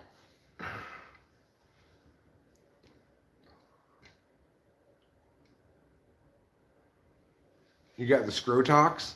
Is that when you get Botox in your scrotum to make it plumper? Well, I've always said, Ruben, your scrotum seemed a little underplump. Could you put filler in it? No, what are you saying? You're getting scrotox. Oh, Scotox! That's Botox for your scrotum, and he needs it. And most people, I would say, don't bother. Just love who you are for how you are. But his scrotum is so thin, so wafer thin. I'm surprised he can even hold his balls in there. So he needs it. Scrotox. Back in high school, they used to call Ruben wafer thin scrotum.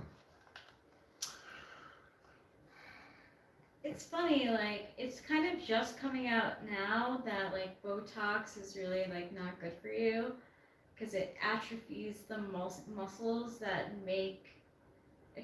you can make expressions. You mean biotoxins aren't good for you? Wait a second.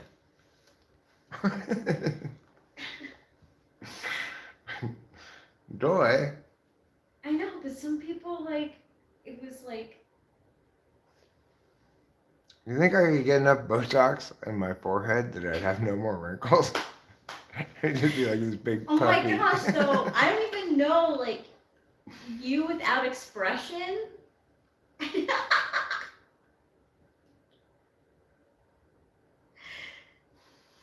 I really like that lady's description of Trump's balls as two golf balls, two golf balls and an old sock. That's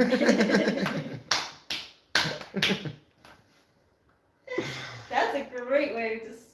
Do you think your scrotum's a little too expressive, Ruben? I believe an ENFJ scrotum, it just doesn't wrinkle up tight and loosen up. It actually conveys emotions. Smiles, it frowns. It gives a quizzical look. It's FE scrotum, yeah. Happy scrotum. I have not seen Trump's mugshot.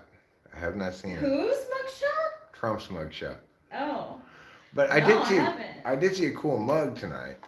There was a mug in the vape store that we drove to all of the vape stores. We spent a few more minutes with her, you know. And it was a mug that said Stoner Dad. It works as a mug, and the handle was also a pipe. It had a bowl here, and you could smoke out of it here. I thought it was a pretty great mug, but I didn't get it. Well, it was all over the news. It doesn't mean Eric's all over the news. Just because the news is all over doesn't mean I'm going to see it. I'm looking it up right now just because I want to see it. Does it show his balls?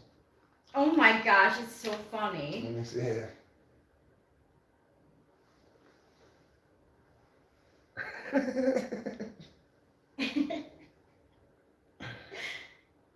He looks unhappy. Yeah.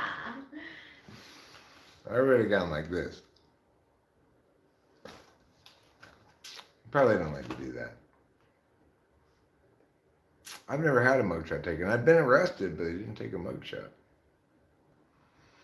I guess if you pay them a couple of grand right after they arrest you, they just let you go. That's what happened to me. Gosh, it's already got like memes and stuff. Ruben says he's doing blue steel. I agree. I agree, Yes, Ruben. yeah, I do too. It's gone down a treat with his fans, that mugshot. It is pretty fantastic. I mean, kudos, props, you know, I mean, good job, Donald Trump, for taking control of your mugshot. You got to give somebody props for that. I'm reclaiming ownership of this forced photograph. He is definitely a showman. He is definitely that. Nobody could accuse him of not putting on a show. Interesting. Money control. Interesting. This is all fluff. A lot of things are all fluff. Most of all, fluff. Fluff is just all fluff. Okay. Oh, well, maybe it's not total fluff. Hold on. It says Donald Trump's mugshot merchandise rakes in over $7 million for his presidential campaign, but like, oh. Smart guy, you know. Yeah, man. That's good stuff. That's TE for you, right? It is his world, and we're just living in it. He's the king of kicking the anthill. Yeah. Right? King of kicking in the anthill should be his. And kicking the anthill can be an extraordinarily effective strategy. You have the I have the keys. and the weed. I have the weed. I have my cigarettes. Key. Do I have a lighter? No. So fortunately, Rachel brought up this issue of what I have, so I could do an inventory, discover I do not have a lighter, remedy that problem forthwith before heading downstairs. I will have this water to accompany me as a beverage. And the bar's closed, so no more Japanese beer for me. But, you know, the truth is, let's all be honest about this. Let's stop lying to ourselves. Mexican beer, by and large, is gross. Mexicans don't do a very good job making beer. Now, Negro Modelo, okay, fine. But Corona, talk about piss beer. Pacifico, piss. Just pure urine. I don't know what the fascination with Mexican beer is. Fine. You want to drink Mexican beer on Cinco de Mayo because it's Cinco de Mayo? Fine. I get it. You're sacrificing taste buds for thematic consistency. I can respect that.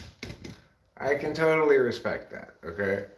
But if you're choosing to drink Corona and it's not Cinco de Mayo, or at least Dia de los Muertos, then you just are choosing the wrong country to make your beer.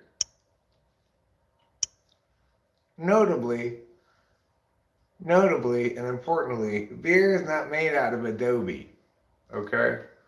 Mexicans, they have mastered the art of making things out of adobe.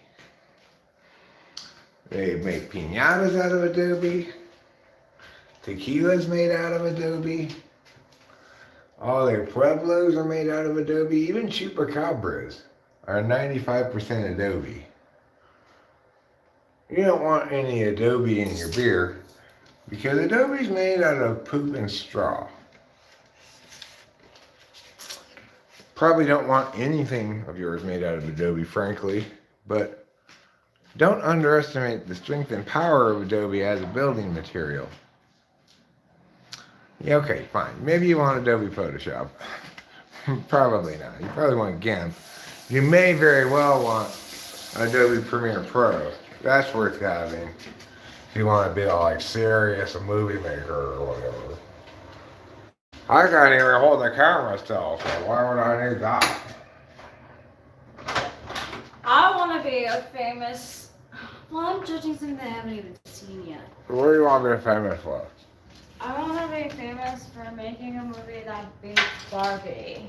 I want to be famous for making a movie about a musical, about making a musical, about making a movie.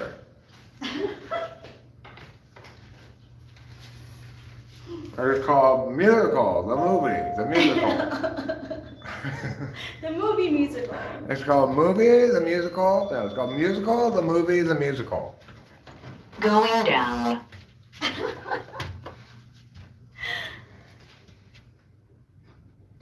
Do you like Kevin Nealon? He's okay. I don't dislike him. Saturday Night Live, back in the day, occasionally. Oh yeah. But is he really a funny guy? No. I don't think so. No, he's not. He's not that funny of a guy. I think of him as an ENTJ. Very possible. Very possible. I would say all the way ranging from highly plausible to sort of plausible to very possible. All of these things. We never come out here. I've got a secret. If you stand right here, nobody can see you. Well, those people can see you. There's like chairs. There are chairs. I wonder if the internet goes way over there, though. Oh, I don't know. Let's go see. If we get connected, then we'll know the internet doesn't go way over here. Oh, how's no smoking sign? I know it has no smoking signs. They also put those things up everywhere. They also be like, smoking's the devil. But you know what? I tell you what. I'm thinking that no smoking sign probably only applies to cigarettes. I'm sure it's fine to smoke a joint. See? Look. On this sign, that is clearly a picture of a cigarette. Right? That's not a joint. Therefore, clearly it's acceptable to smoke joints here. I don't know if we're going to, but we could just sit here for a second anyway. Just so you can admire these fabulously stylish chairs that we have. With this stylish blue light. There. Don't we look like a couple of style masters? Why did I do that? Well, how about? It took me away from talking with famous people to some like weird like thing about Elon Musk. But like that's not what I want. I was calling Elon Musk has control of your brain. Oh. It's what Elon Musks do. They control your brain. Would you guys like to see the moon? You guys have a moon wherever you are? Because we have a moon here in Los Angeles. And I don't know about wherever you are, but we keep ours up here in the sky. As you can see, it's that white circle-ish thing, not quite a circle. Kind of doing a half-assed job of being circle, but People might not believe this, but the moon is actually in the sky all the time. all the time? Even when it's on the ground? Okay, not when it's on the ground. You got me there. Okay. That's the moon. Now look at this. I'm trying to look up. Hi. That's a nice scene, huh? Doesn't she look fancy? This is my fancy spot. But look here, these chairs have their own kind of fanciness. Look.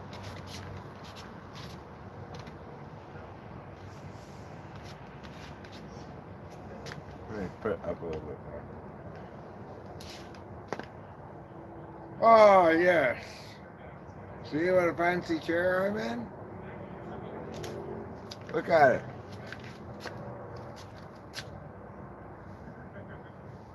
Doesn't that seem fancy?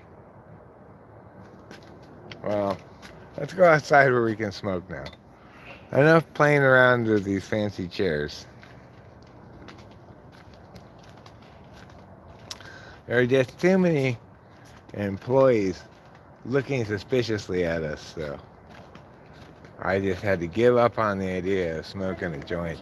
On the grass, that's cute. Yeah, they're having a little picnic or something. Night picnic over there. This couple is having. They probably don't want me to film them, so. I was thinking I should wear a shirt that says, "I consent to being filmed." At all times. That would be a good shirt to wear. This lady asked us if she could take a picture of us from the back today.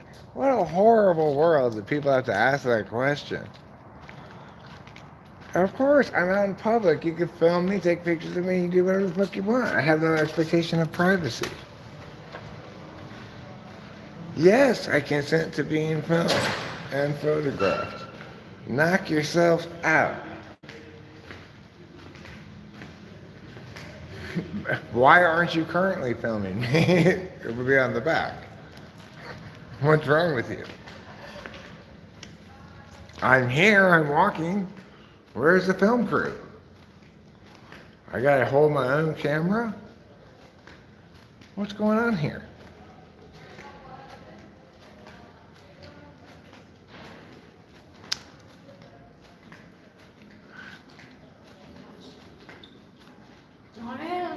Lyrics really are like so like advanced.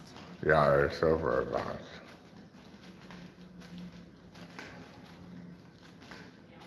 Like I'm reading some character I'm reading new business. That's true. Once I wear that shirt, I cannot complain, no matter where or how they film me. But that's okay. It's because I have nothing to complain about. It's like, well, there's no internet out that door. So we're going to have to go back where we were before by the smoking thing. Or we seem to have no problem there. No. So, you know, there's limited areas where we can be, where we can live stream and smoke. I already knew from before that immediately outside that door the internet stops. But I thought maybe it was different now because we didn't have any problem over there or over here. So I thought, well, maybe it made it a little stronger or something. Nope. No such luck. So what do we got planned when we get back to Mariposa? Well, a few things. We want to pay the water bill. I'm gonna transfer Rachel some money and she can write a check for the water bill. And then I'm inclined to do some vacuuming. The inside of the house could really use a thorough, solid vacuuming. First, maybe with the whole house vacuum to get the little shit, but then I want to go over that carpet and the spots that are dirty with some Resolve carpet cleaner and a scrub brush, and then vacuum it up with the wet dry vac. Boy, that Craftsman shop vac, I cannot rave enough about its wonderful vacuuming abilities, and recommend strongly enough that you don't buy any kind of vacuum that you push around like to clean your carpets, because if you get a good pushing carpet clean vacuum, I'm talking at least $300 minimum, more like 5. And that it will not be as good as a Craftsman Shop Vac for $129. That Craftsman Shop Vac can suck the chrome off a tailpipe. It's got a big capacity, holds a lot of shit in there, and it doesn't get weaker as it goes along unless you really fill it all the way up to where it nears the thing, which you'd have to vacuum a shit ton of stuff to get that full. It's got a big capacity. It's got 6.5 horsepower maximum, but it's the strongest one you can get. You can get one that's a little bit bigger that has the same amount of horsepower, but that just means it's going to be a little bit weaker.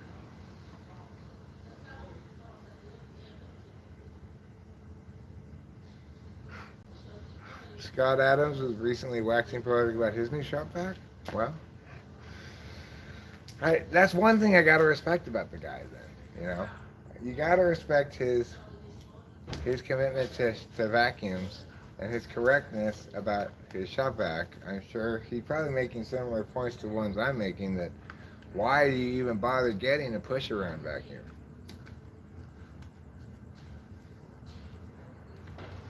Do we have any papers? Yes, I did bring papers. Okay. We have papers, weed, and a grinder. We'll roll more when we get upstairs.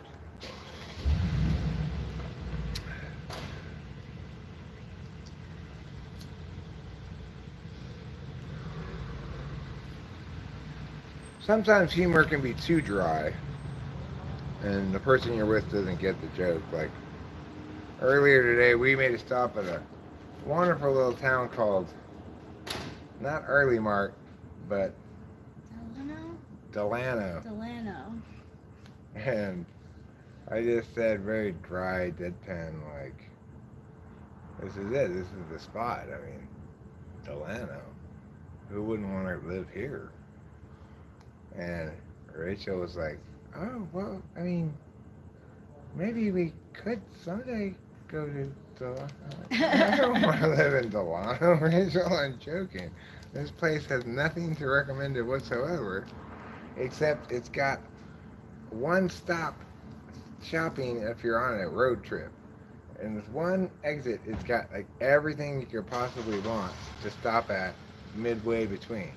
It's got In-N-Out, it's got Chipotle, it's got McDonald's, it's got Jack in the Box, it's got Hawaiian Ono Barbecue, it's got Panda Express, it's got Starbucks, it's got a Home Depot. It's just out in the, it's like not even to Bakersfield. It's before Bakersfield. It's like a suburb of Bakersfield. Inconceivable that anybody could choose that place to live. Why? Like, Bakersfield is just this barren hell between Los Angeles after the Grapevine. It's like half an hour past the Grapevine or 45 minutes past the Grapevine, and then it's another like 2 hours till you get to Fresno. It's between the Grapevine and Fresno. How much more buttfuck nowhere could you possibly get? You know? But Delano is booming. It's got all this development, all these new shopping centers and everything. Just makes you wonder. I guess property's cheap. You know, that has a lot to do with it. Housing price is big. Housing prices being so inflated. You know, so many people trying to own rental properties. The percentage of people owning properties to live in going down dramatically rather than, you know, so you end up with inflated rent costs because you got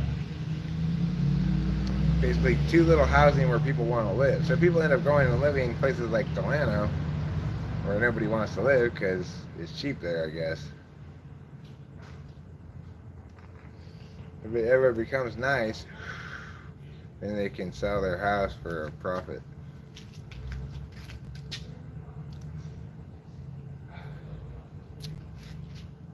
But I don't want to live in Delano. It is 100 degrees at 6 p.m. today in Delano. Sell their house for a profit. Well, you're gonna have to offer me more than Deepak Chopra to get my house. You need to give me Deepak Chopra. No one that is named David. Well, we need. If you want us to buy our house for profits, PROPHETS,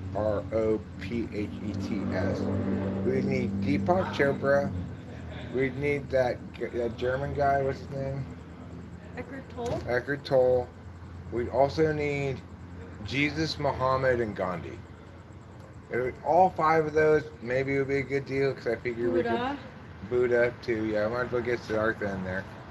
And then if we get that, then I figure we could sell the big name prophets for more than the house is worth anyway. It'd probably be a good deal. I'm assuming once you become a prophet, you cease to have ownership over your own body and legally can become enslaved. Part of the cost of your visionary prophecy insight. Teal Swan, okay. Oh, Teal Swan. I'm not taking Teal Swan off your hands, I'm sorry. He's a money pit. Everything about Teal Swan is going to fall apart as soon as you buy her. And I realize, wait a second, this woman's totally full of shit. Tony Robbins, well, he's got an awful lot of teeth. I think he's going to make me feel insecure about my lack of teeth. Because he's got more tooth per face than anybody, I think. Well, Julia Roberts might be the female equivalent. She's got a lot of tooth per face, yeah.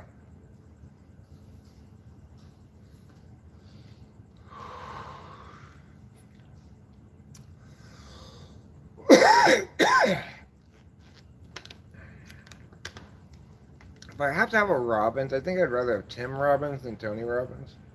Yeah, me too. He could be an actor in scenes that we recorded at our new interrogation table. Because, now we have our interrogation table set, so.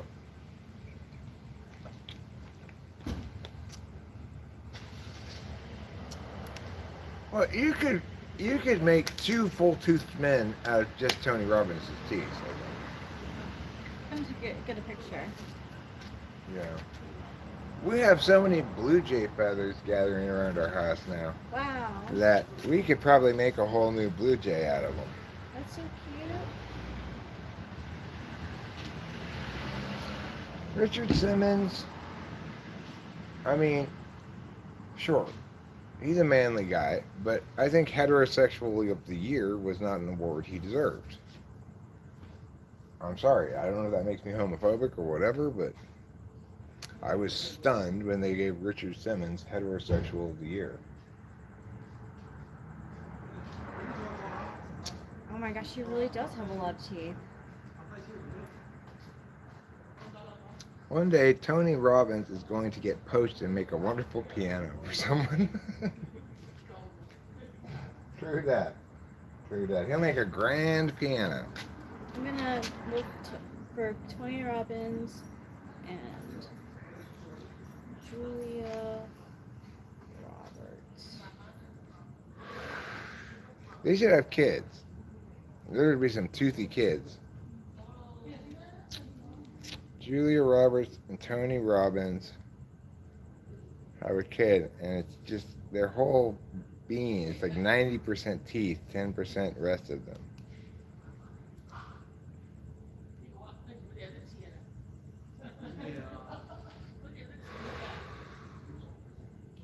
Okay, can someone make this into, can someone make that into, a meme? Julia Roberts next to Tony Robbins, both of them smiling. Well, I think what we should do is we should get a picture of each of them, and then again, put the mouth of one onto the mouth of the other. Yes! Yeah. We could do that at home when we get back home when we have the laptop. Okay.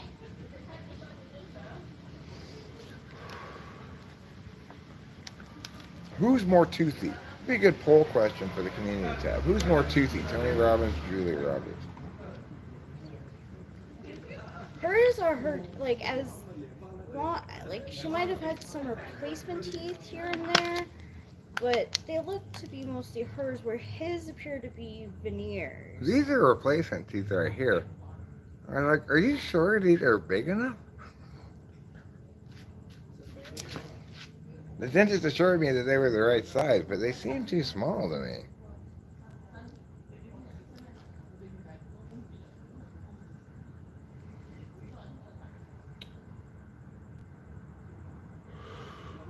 There's Julia's toothiness. Now show us Tony's toothiness.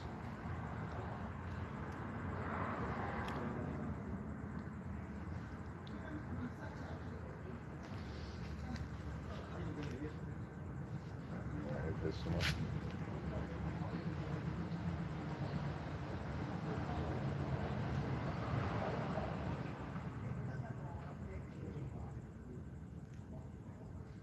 It's hard. There, you can kind of get a good gist of it. Yeah. Tony Robbins explains why even billionaires ... need more money. Listen, you can never have enough money. Even billionaires need more money all the time. Well, frankly, tooth size doesn't matter much on a dude. Ideally, you don't want a girl with big teeth. Just saying. Don't mean to be crass or anything, but just saying.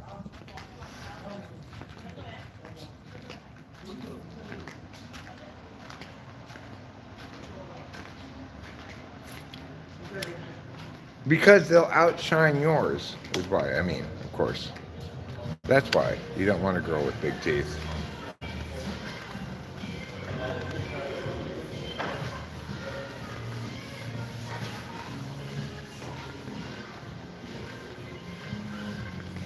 What is that a picture of? Is that a... A hamster. A hamster? Oh, okay. I was trying to figure out whether it was a squirrel or what. Hamsters do have big teeth. It's a good notation there. Oh, it might be a gopher, says show media. Could be a gopher. I think Rachel's probably right. Probably a hamster. A what? Show media posited it might be a gopher. Oh, I always took it as a hamster or... I think you're probably right. I think it's probably a hamster. Going up. I think if they wanted to be a gopher, they probably would have shown it coming out of a hole. Yeah, it is.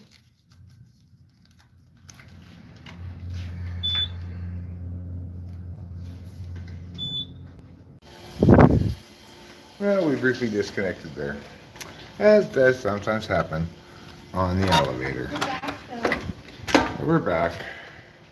Haha! Does ham come from a hamster? The sign's inside. The sign's on the floor inside. See? How did it get there? Who knows?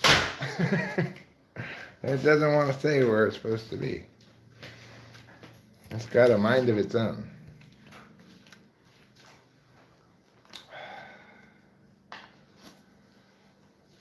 Well, we're back here in the room, and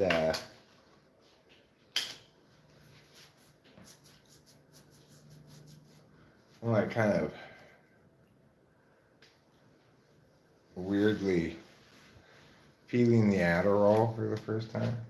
We took it a while ago. We each took 20 milligrams, which isn't very much, obviously.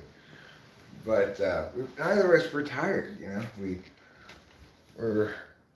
got in here, we went straight to the Lilas. We didn't come to the hotel first. We went straight to the Lilas, dealt with the mail and stuff, and then I don't think either of us felt very tired. I know I need to get some sleep tonight at some point, Yeah. but Oh, I don't know why I just like. maybe not instantly. Well, you got the live chat up much more visibly than mine. I can see it with the sunglasses, the glasses on. Wake me up. Wake up, K.E. Stop just lying there and being lazy. Get your ass up. Get out of bed, put on some pants, and put a dress on top of the pants, and then put a corset on top of that, and then go to a ball with a prince. Dance the night away, and you're going to feel like you're a whole new woman in the morning. That's my advice.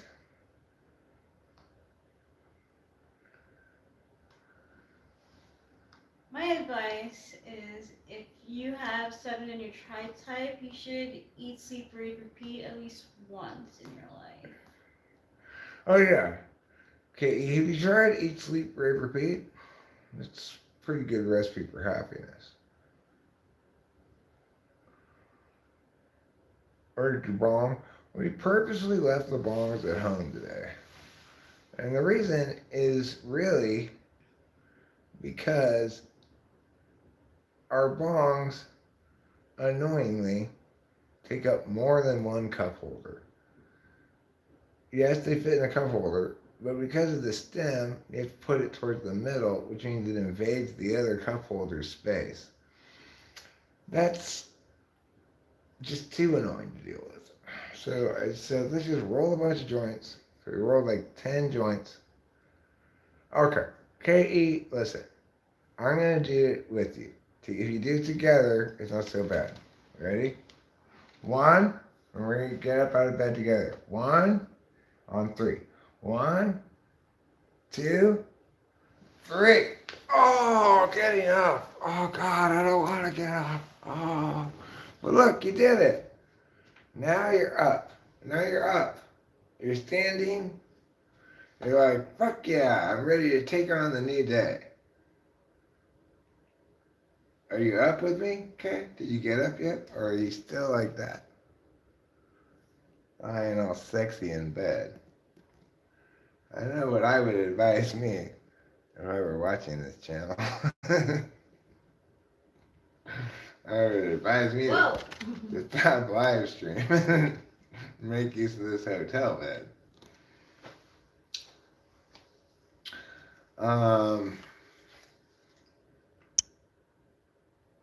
Have you guys ever showered in bed? No. We have never showered in bed. I don't know how we would do that. That would take either moving the bed or moving the shower.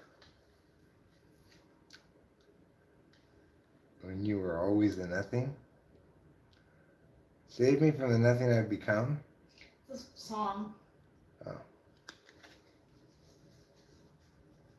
Did you take your rings off when you shower? No. No. The only time I take off my rings is when I put on lotion, and that's because I don't want them to get gunky. But really, the main wouldn't. I just don't want it to get. I don't like the feeling.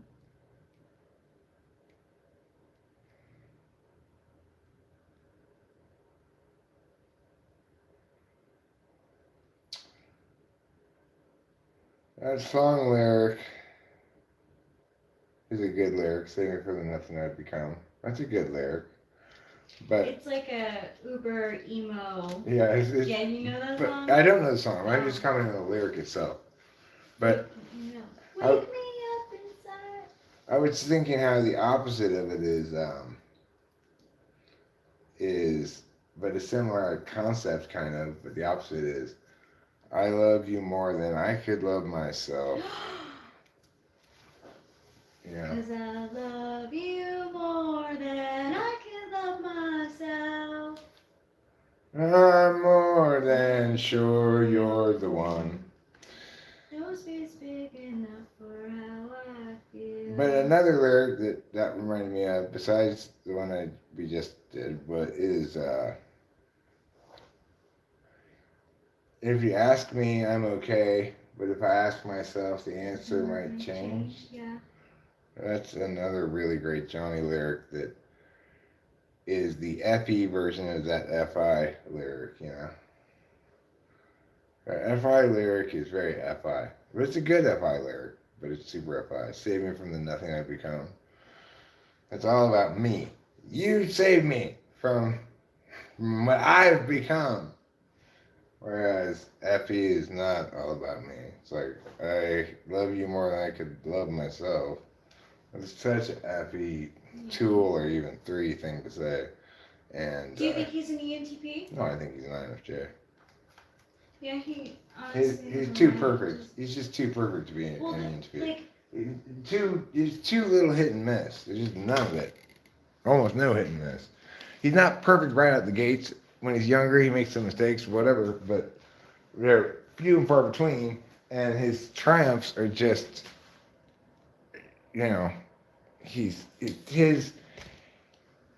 like somebody coming into the major leagues and in their first 20 at bats, hitting 6 home runs, 2 triples, 3 doubles, 4 singles, and 1 out. You know, it's just impossible. So there's no way an ENTP could ever do that. They're gonna have a lot more of a growth arc than that.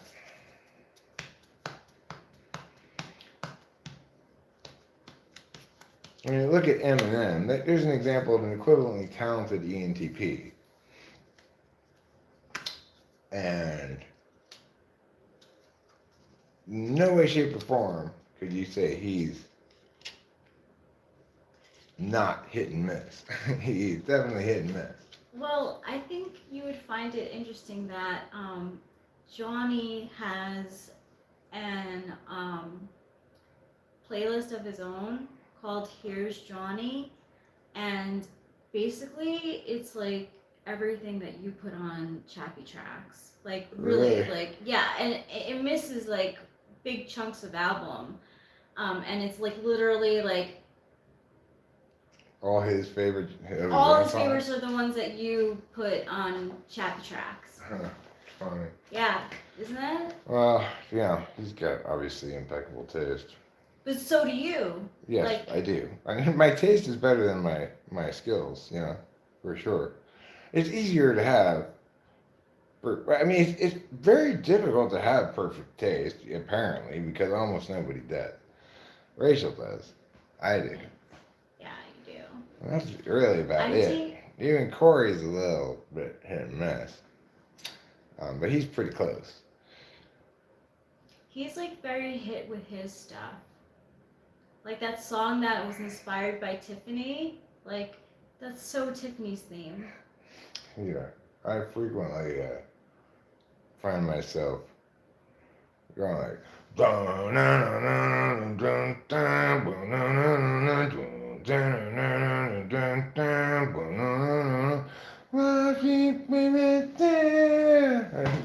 that song is fantastic. I don't know. He's got a lot of crazy shit that just gets in your head, and like his bass lines and stuff are just phenomenal. I was thinking about that in the car somewhat today, like how operating as somebody attempting to make music around Corey for so many years elevated me far above what would normally have been my ceiling. It's not gonna make me the kind of natural genius that Corey and Johnny are, but it's like, wow, how much better am I because I had to compare myself against that guy than I would have been in any other imaginable context.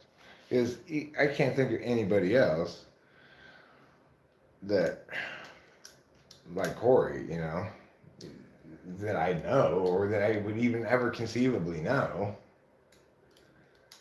It's and what a veiled blessing that is, you know, because on one level, it's tough because you're trying to make music, but you're in a context in which it's ever more increasingly impossible for you to fool yourself about what's good, you know, and how far you have to go. On the other hand, it liberates you from the curse of any SI conscious type, which is to mistake their own things that are close to them for having quality linking to their closeness to it, you know, which it doesn't. You can't use SI to determine the quality of things on a universal level, you know. So it was really great that I got lucky to be around that guy who's impossible to impress, you know. Um, there's a bit of a Sasuke and Naruto thing going on there between him and me, you know. Sasuke had all the talent, but Naruto had all the get up and go.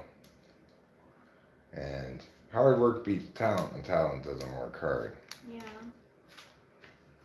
So, you know. And, like, yeah. Of course, the thing is, unfortunately, with music, there's no competition to it. I don't need to beat talent. I'm not interested in beating talent. I'm only interested in facilitating some genius thing that exists independent of me that delights me and gives me goosebumps.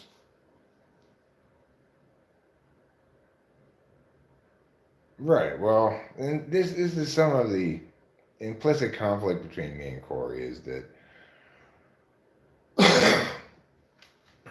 I'm in an ideal place in life with an entirely healthy ego that's, if you were to go by Jung's yeah, I'm in the process of letting go of in some sense, which may or may not be correct, but the point is, I'm in this ideal place where I'm super empowered to be myself, be validated for who I am, to not be called upon to do things that aren't in my wheelhouse, to not be required to be somebody other than who I am or to be successful or anything.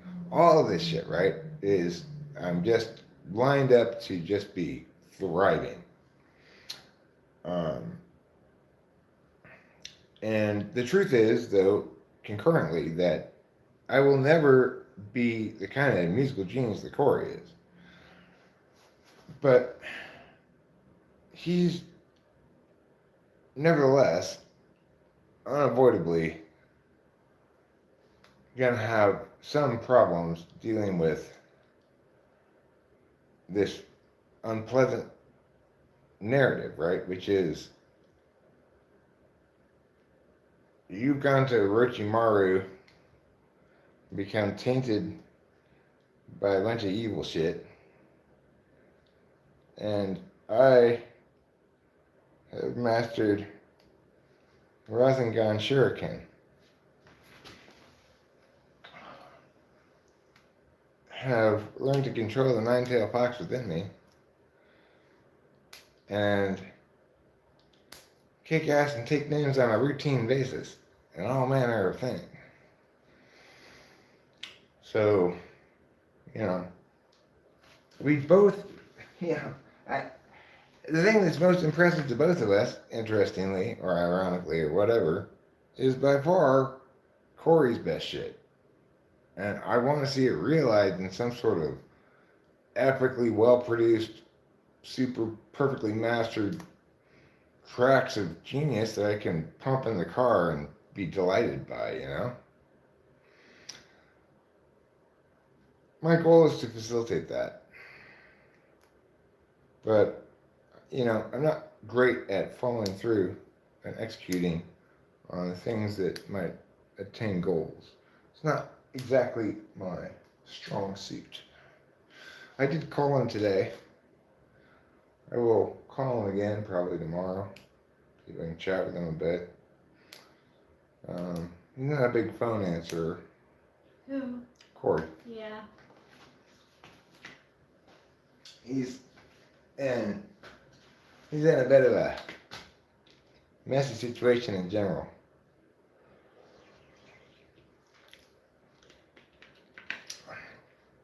He knows he's gonna have certain kinds of expectations voiced from me that he probably don't have to deal with, you know. I like when Dennis stops Charlie from taking another huff of the silver spray paint. I hate that. It's like, hey, don't interfere with my huffing. Yeah, don't ever interfere with my husband. I feel like I've been more the night man. Like, I'm not day man. I'm night man. That used to be my alarm, KE. Dayman. Ah, fighter of nightmen. Ah, champion of the sun.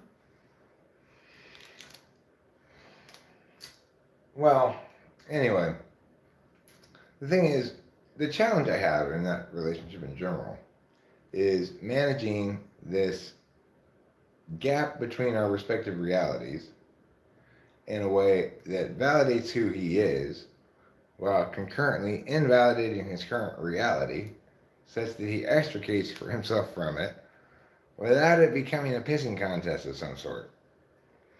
This is not easy because of all the miggities involved in the meow. When you've got that many miggities in a meow, it's a tight meow to walk, you know? It's a tight wire to walk. I've got to validate who he is because he's not getting enough validation from anybody in any context at all because he's in this horrible abusive relationship.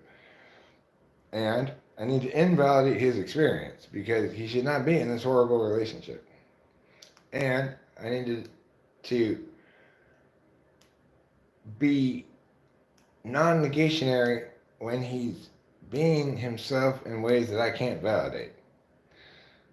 And I need to do all this without ever making it into a pissing contest.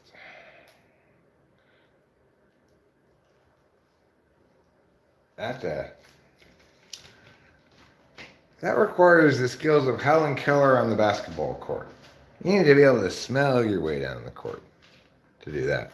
You can't just use your eyes and your ears and your feet and your hands.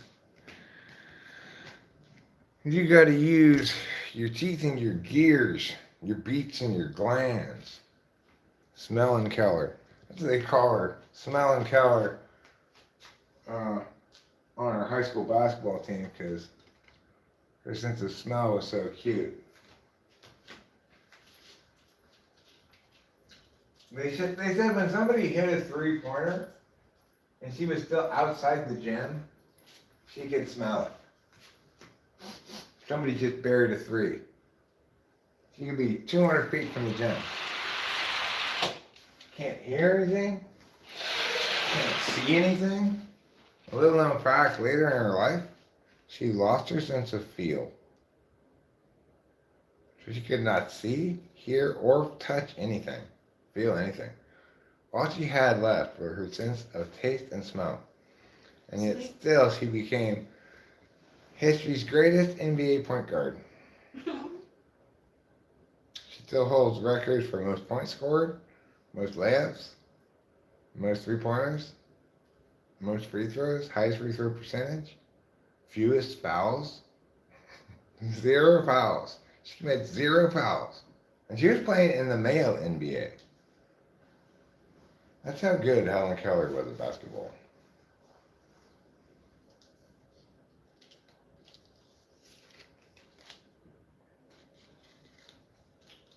Wow, Helen Keller is really impressive.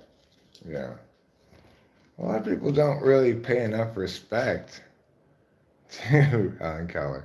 Or maybe KE should spend a little bit more time lamenting Helen Keller's life.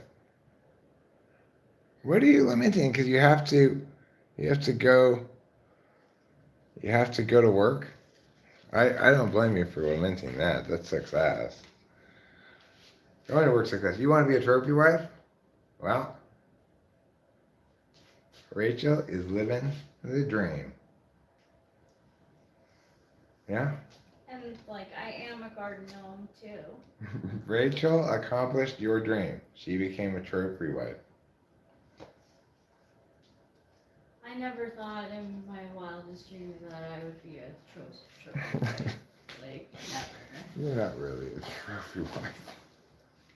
I don't know what that term exactly means, but No. that would imply, if for Rachel to be a trophy wife, I think it would require that I'd have been rich when we got together. Yeah. And that I was using my wealth and being old and using that to get a hot young lady.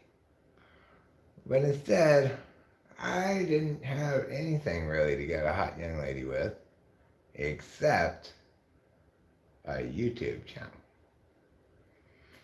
But here's the thing. If you're looking for a mate and you have a YouTube channel and there's some lady who, while you're going out with somebody else, is already still a fan of your channel and has been for a while, you have a pretty good reason to think that they might actually like you. You know, it's like I've been taught my whole life by every significant other I've ever had that I'm difficult to be with. And basically that I'm not likable or or liked exactly by them or anybody else. But I think Rachel kind of likes me. A little bit, maybe, you know? I think she may have liked me all along, even, before we even got together. I didn't think of you like that, but I don't mean liked me.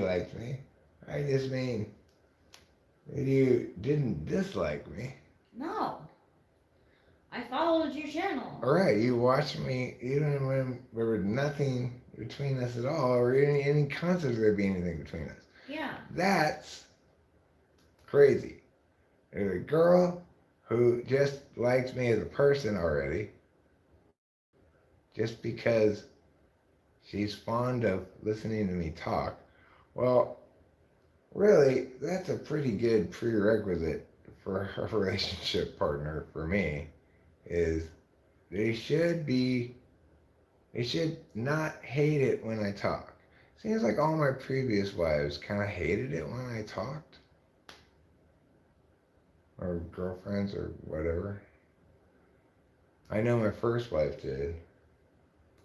Probably because She was your conflict partner. Yeah, probably because I was busy telling her how she shouldn't use her feelings to decide things. So you know, I was imperfect in my approach to that relationship. I was still full blast in the projecting my own frame bias thing. Like, I am appalled. You keep using emotions. What is wrong with you? No more emotions from you. You know, obviously that relationship was doomed from before it even began. But you know, all the other chicks I ever been with, same thing. Candace, she didn't really like it when I talked. She humored me for a little while. As long as I was responding to what she was talking about, it was fine. But if I started trying to explain something, eyes glass over, just, okay, Eric, you need to stop talking. Kimberly, boy, she hated everything I said, everything about me, and made that clear to me all the time. Until by the end of that relationship, if she and I were driving around, I would never say anything. Because any possible thing I would say normally would represent an example of a kind of thing. She'd cut it down, make me feel bad. I just said, I'm not going to go in that general area anymore of that kind of joke or whatever, that kind of observation.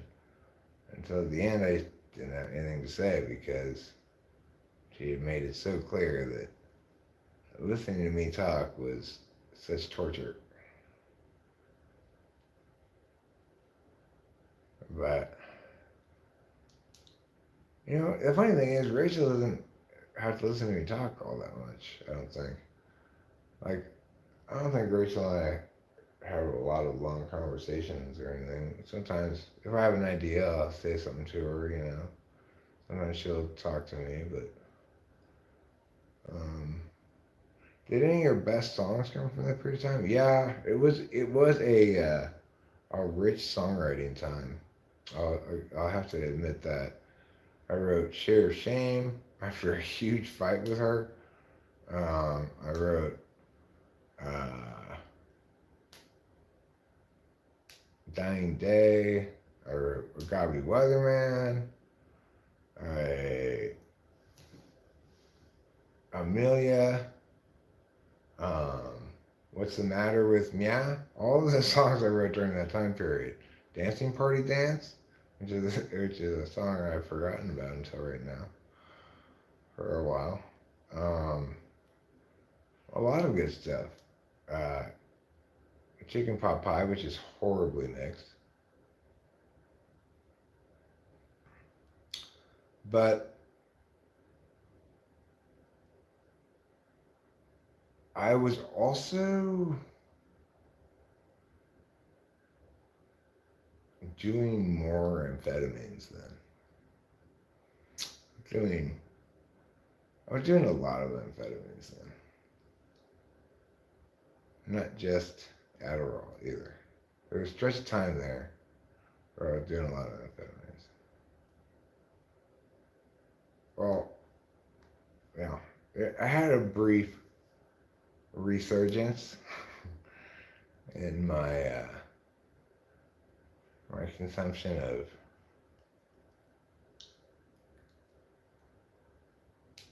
you know, a really clean kind of amphetamine that you smoke in a glass pipe. Yeah, I did get back into that for a little while.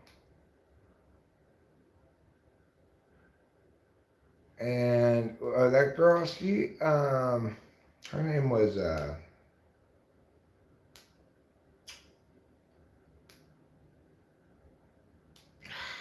Haley.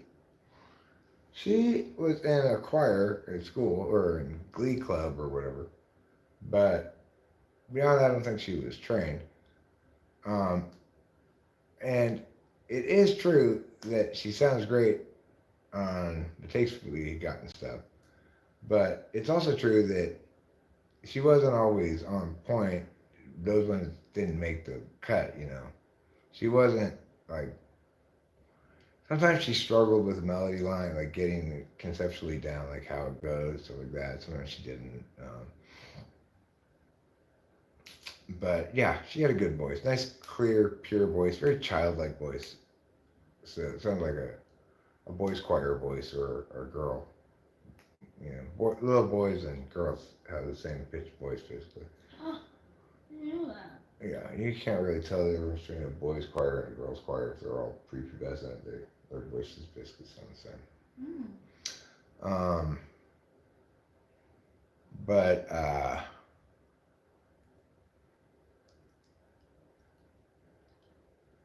one thing she really killed it on, we did it in one take, was What's the Matter With?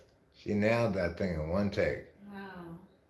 And and that turned out to be one of my favorite videos of all time too. And it's a great video. Because it's obvious Haley's having a lot of fun, and you know, and it made me feel good because she'd been in this Glee Club thing. She always wanted to do some sort of musical thing.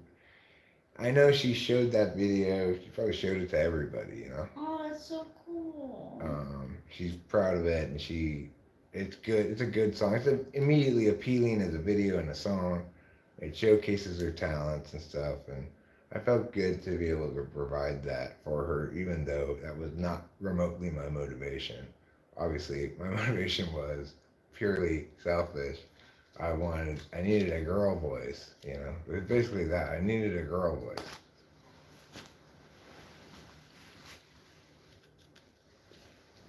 because that song needs a girl voice and a boy voice to be done properly.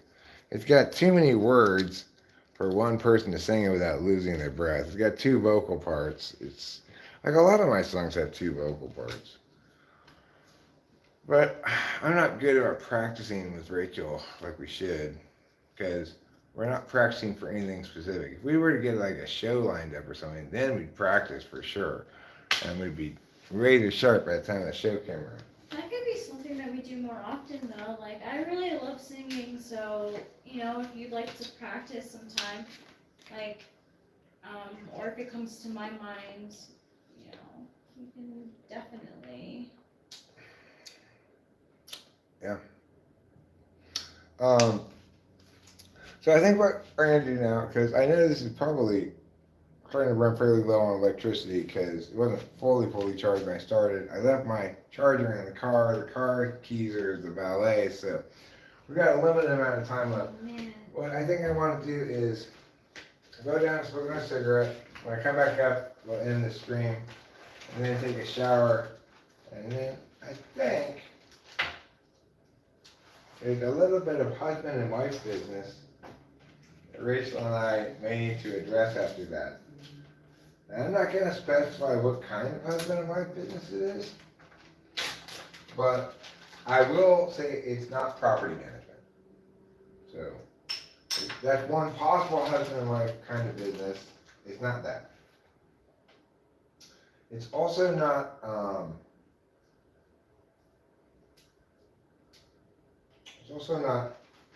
cooking a meal together. These are things that we will not be doing as part of our husband and wife business. We won't be cooking a meal together. We won't be running a booth at the county fair together. It's not that kind of husband and wife business. We won't be playing doubles tennis. So let your imaginations run wild. Could be anything other than those things. Winston's mom asked taxes? Good guess, Winston's mom. Excellent guess. The answer again is no, however. That was more likely to be right than wrong, but in this instance, no. Not taxes. Rubenar says taking turns standing on the sink. I didn't know we were supposed to do that. Have we been neglected? Was that part of what we've been supposed to be doing since we got married? Taking turns standing on the sink? I guess so. I didn't realize that was a new requirement. They must have just added that requirement. Here's the thing, I just don't want to break the sink. Because that shit's expensive. Well, I don't know if the ceiling's tall enough for real that. No, it's not. Can we stand on the floor and stuff? Yeah. Here's a cigarette for you. I have my cigarette in my pocket. Thank you. There's one for you. I'll get the keys. We'll go downstairs, we'll buy some bees, and then we'll rub them on our knees. So let's go. Right now. Let's go. Right now. First we go there, and then we go here. Where we go, here and there. Let's go. Right now. Okay. Would you like to bring is there anything left in that? Yes, a lot of All right, well, I've got a water, but I just wanted to make sure you had a beverage to drink with you smoking. Thank you. I always forget it. Thank you. I'm glad that sign's on the floor. Oh my god. I'll just make sure I have the keys. I'm pretty sure I do. Yes, I do have the keys. Okay. So, you may remember this from before. This is the elevator. It's a small moving room. Goes up and down only. Doesn't go in the sideways direction at all. But it does allow us to ascend to higher floors or lower floors in the building without utilizing any stairs. Going down. It'll also inform you in that soothing lady's voice whether you're going down or up. Right now, Rachel and I are going down. Oh, yeah. You hear that? That's the groundest you can get. That's how tough we are. Rachel and I are a couple of tough people. We're kind of like a biker gang. I mean, the Shea Langoliers fan club is a lot like a biker gang, maybe almost exactly like a biker gang, except without any motorcycles and vastly better taste in everything. Also, no violence or, leather, particularly. Rachel might have a couple of leather things. You probably have a leather jacket or something. Leather? Yeah. I don't. The fabric I don't have. You don't have leather. I don't have anything leather either, really. I don't think so. I wouldn't mind getting a leather cod piece.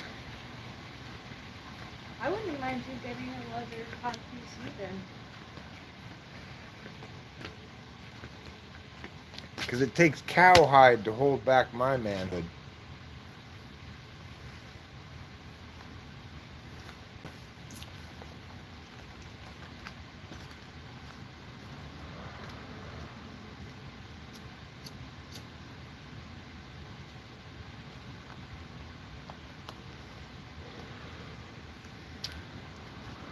Or like just a leather ass cheek patch.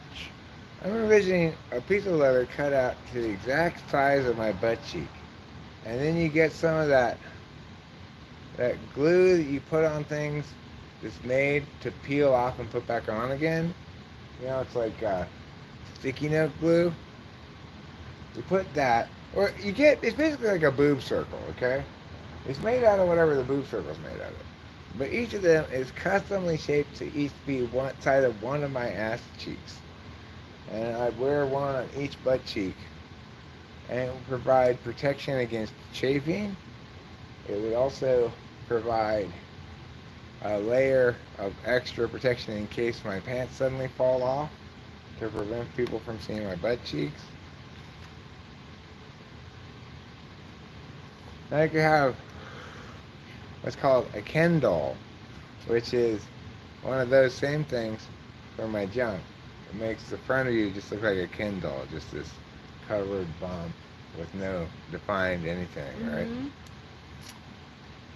Then I'd be safe. I could go out in the world and I know that even if my pants and underwear fell off all of a sudden, I'd be secure in my privacy.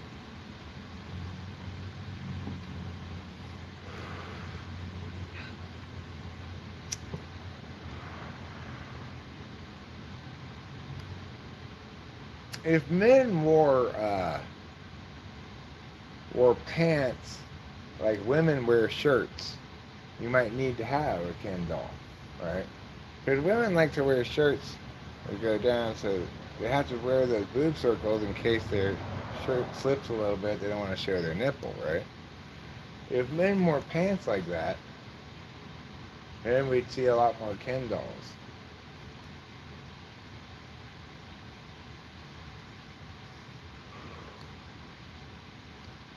But seems there's a lot more people that want to look at boob cleavage than penis cleavage. Well, like, and also I would also say that there are just as many women who don't want their nipples showing. Right, well, what I'm saying is the boob circles are so you can wear a shirt. Oh, you mean not poking through like the front? Yes. Okay. Well, there's that too. I hadn't thought about that. you don't want to. They don't want to be high beaming, right? They don't want to be high beaming, so they put a boob circle for that. So okay, some people may just put a boob circle just for that, but usually if you have a boob circle, it's because you don't want to wear a bra. And And that's just as much. Yeah. it seems to me that if you're just trying to prevent high beaming, you're more likely to just go with a bra. Boob circle, more likely if you're something low cut, it might slip to the side a little bit. You want to make sure your nip doesn't show. Seems to me that's really the purpose of the boob circle. Now, you may be right, Rachel. Maybe people use them so they don't high beam. No, but see, like, I guess for me it was high beaming because I like always want to present as modest more than like I. So yeah, for me it's high beaming, Yes, because you're a lady in the streets. but it's also because I don't like wearing bras too. Bras suck. And you Bras don't need to wear suck. bras because you defy gravity. Thanks.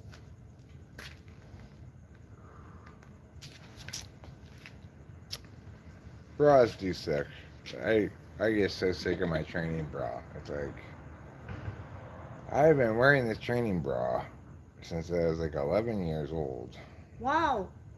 and I keep waiting to graduate to a Mhm. regular one. They still haven't come in. Just like my menstrual cycle. Any day now. It's just like how much of a late bloomer could I possibly be?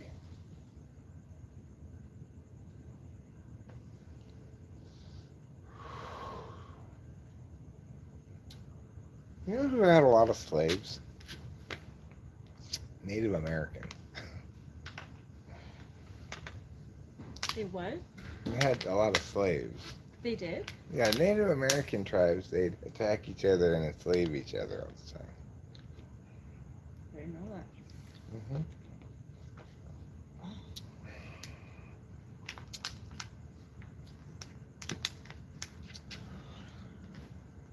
They were such noble savages. If only we could be more like them.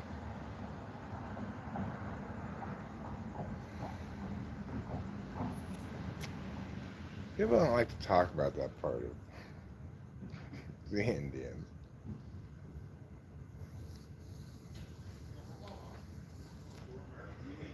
Yeah, they definitely don't.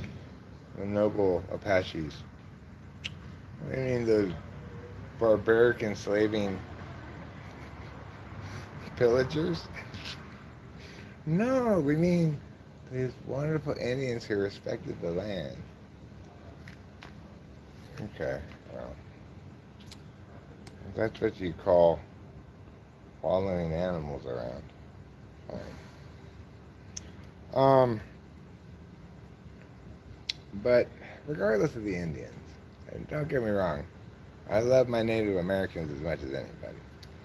Why do the Braves get to keep their name? Because it could just be referring to any people who are brave. I don't think that's why. I don't know why. That's a good question. Why couldn't Cleveland be the Indians, but Atlanta can be the Braves? Yeah. Arcadia is still the Apaches.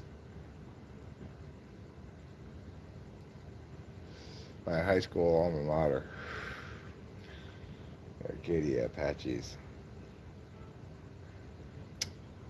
Florida State is still Seminoles, but they got the go-ahead from the Seminole Nation. Oh, so that's okay. I guess. I mean, is that how it works? Is that is that how it works? That's the problem with this kind of bullshit, right? There's no rules to it. It's just like, well, Redskins is offensive because it's a slur.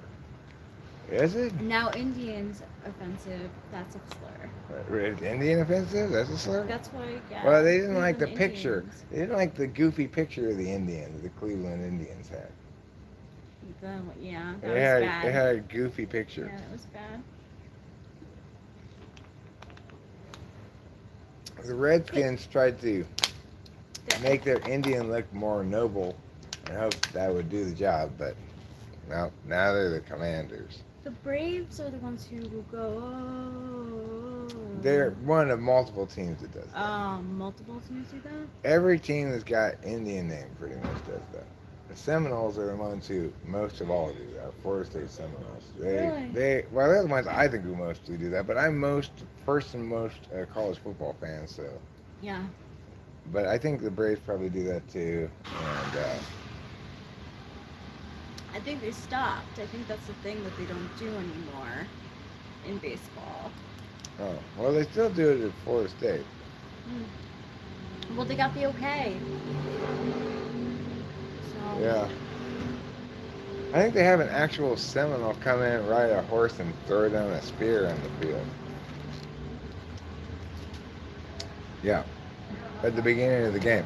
They have a guy who's like on a horse in Indian clothes, and he throws down a spear into the field. I think it's an actual Seminole Indian. Wow. Do you think that he practiced that every day of his life? I mean, I'm sure he has to practice it every day of his life. Probably not when he was a newborn, Oh, that's true. but I meant, he probably practiced once.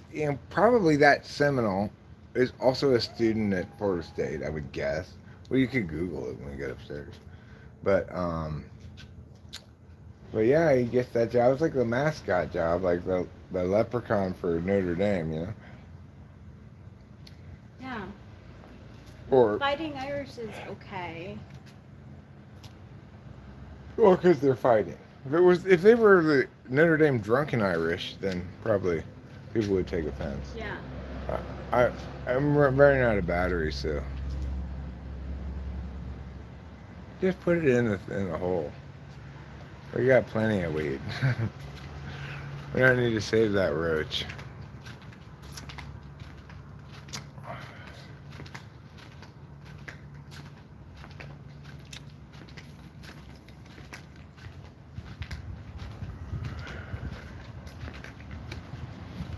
Wow, well, you know a lot of Native American names.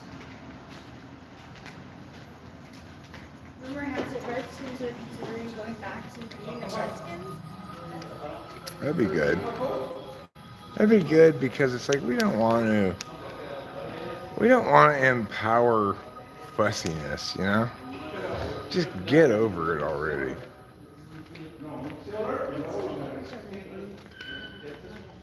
Hmm?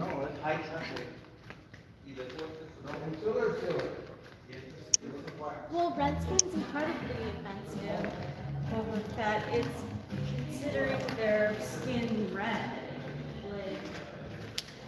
Like, I mean, black people are called black people, and their skin's not even black. without saying that. I mean, but that's the preferred term by most black people. It's Only some of them prefer African American. A lot of them say, I'm not African anything, I'm black. Which is a much better way to think of it, right? Yeah. Um, So I guess why is Redskins? Yes, Redskins was originally used in a derogatory way, just like Eskimo was originally used by other Inuits in a derogatory way. They're like, no, that's our word now. You used to use it derogatorily, but we reclaim it. We are proud to be queer. And all of a sudden, what happens? It's like, now, you can't insult anybody by calling them queer, right? So that's a much better way, a much better approach to language than to empower shit by making it taboo. Why is queer eye versus straight eye like not? Because gay people reclaimed that word. They said, we're not going to have queer be a derogatory term. We're going to use it ourselves in a positive way, and it worked. And they reclaimed the word, and now it's not considered derogatory. It's a much better way to going about things, you know? Yeah. Anyway, I'm about to run out of electricity, so we got to go. And I'm going to get in the shower. I feel kind of oily and slimy. Okay, good night, everybody. We love you. Thank you for being here. Don't forget to eat plenty of cheese. Yes, Rachel and I appreciate your viewership and contributions in the chat.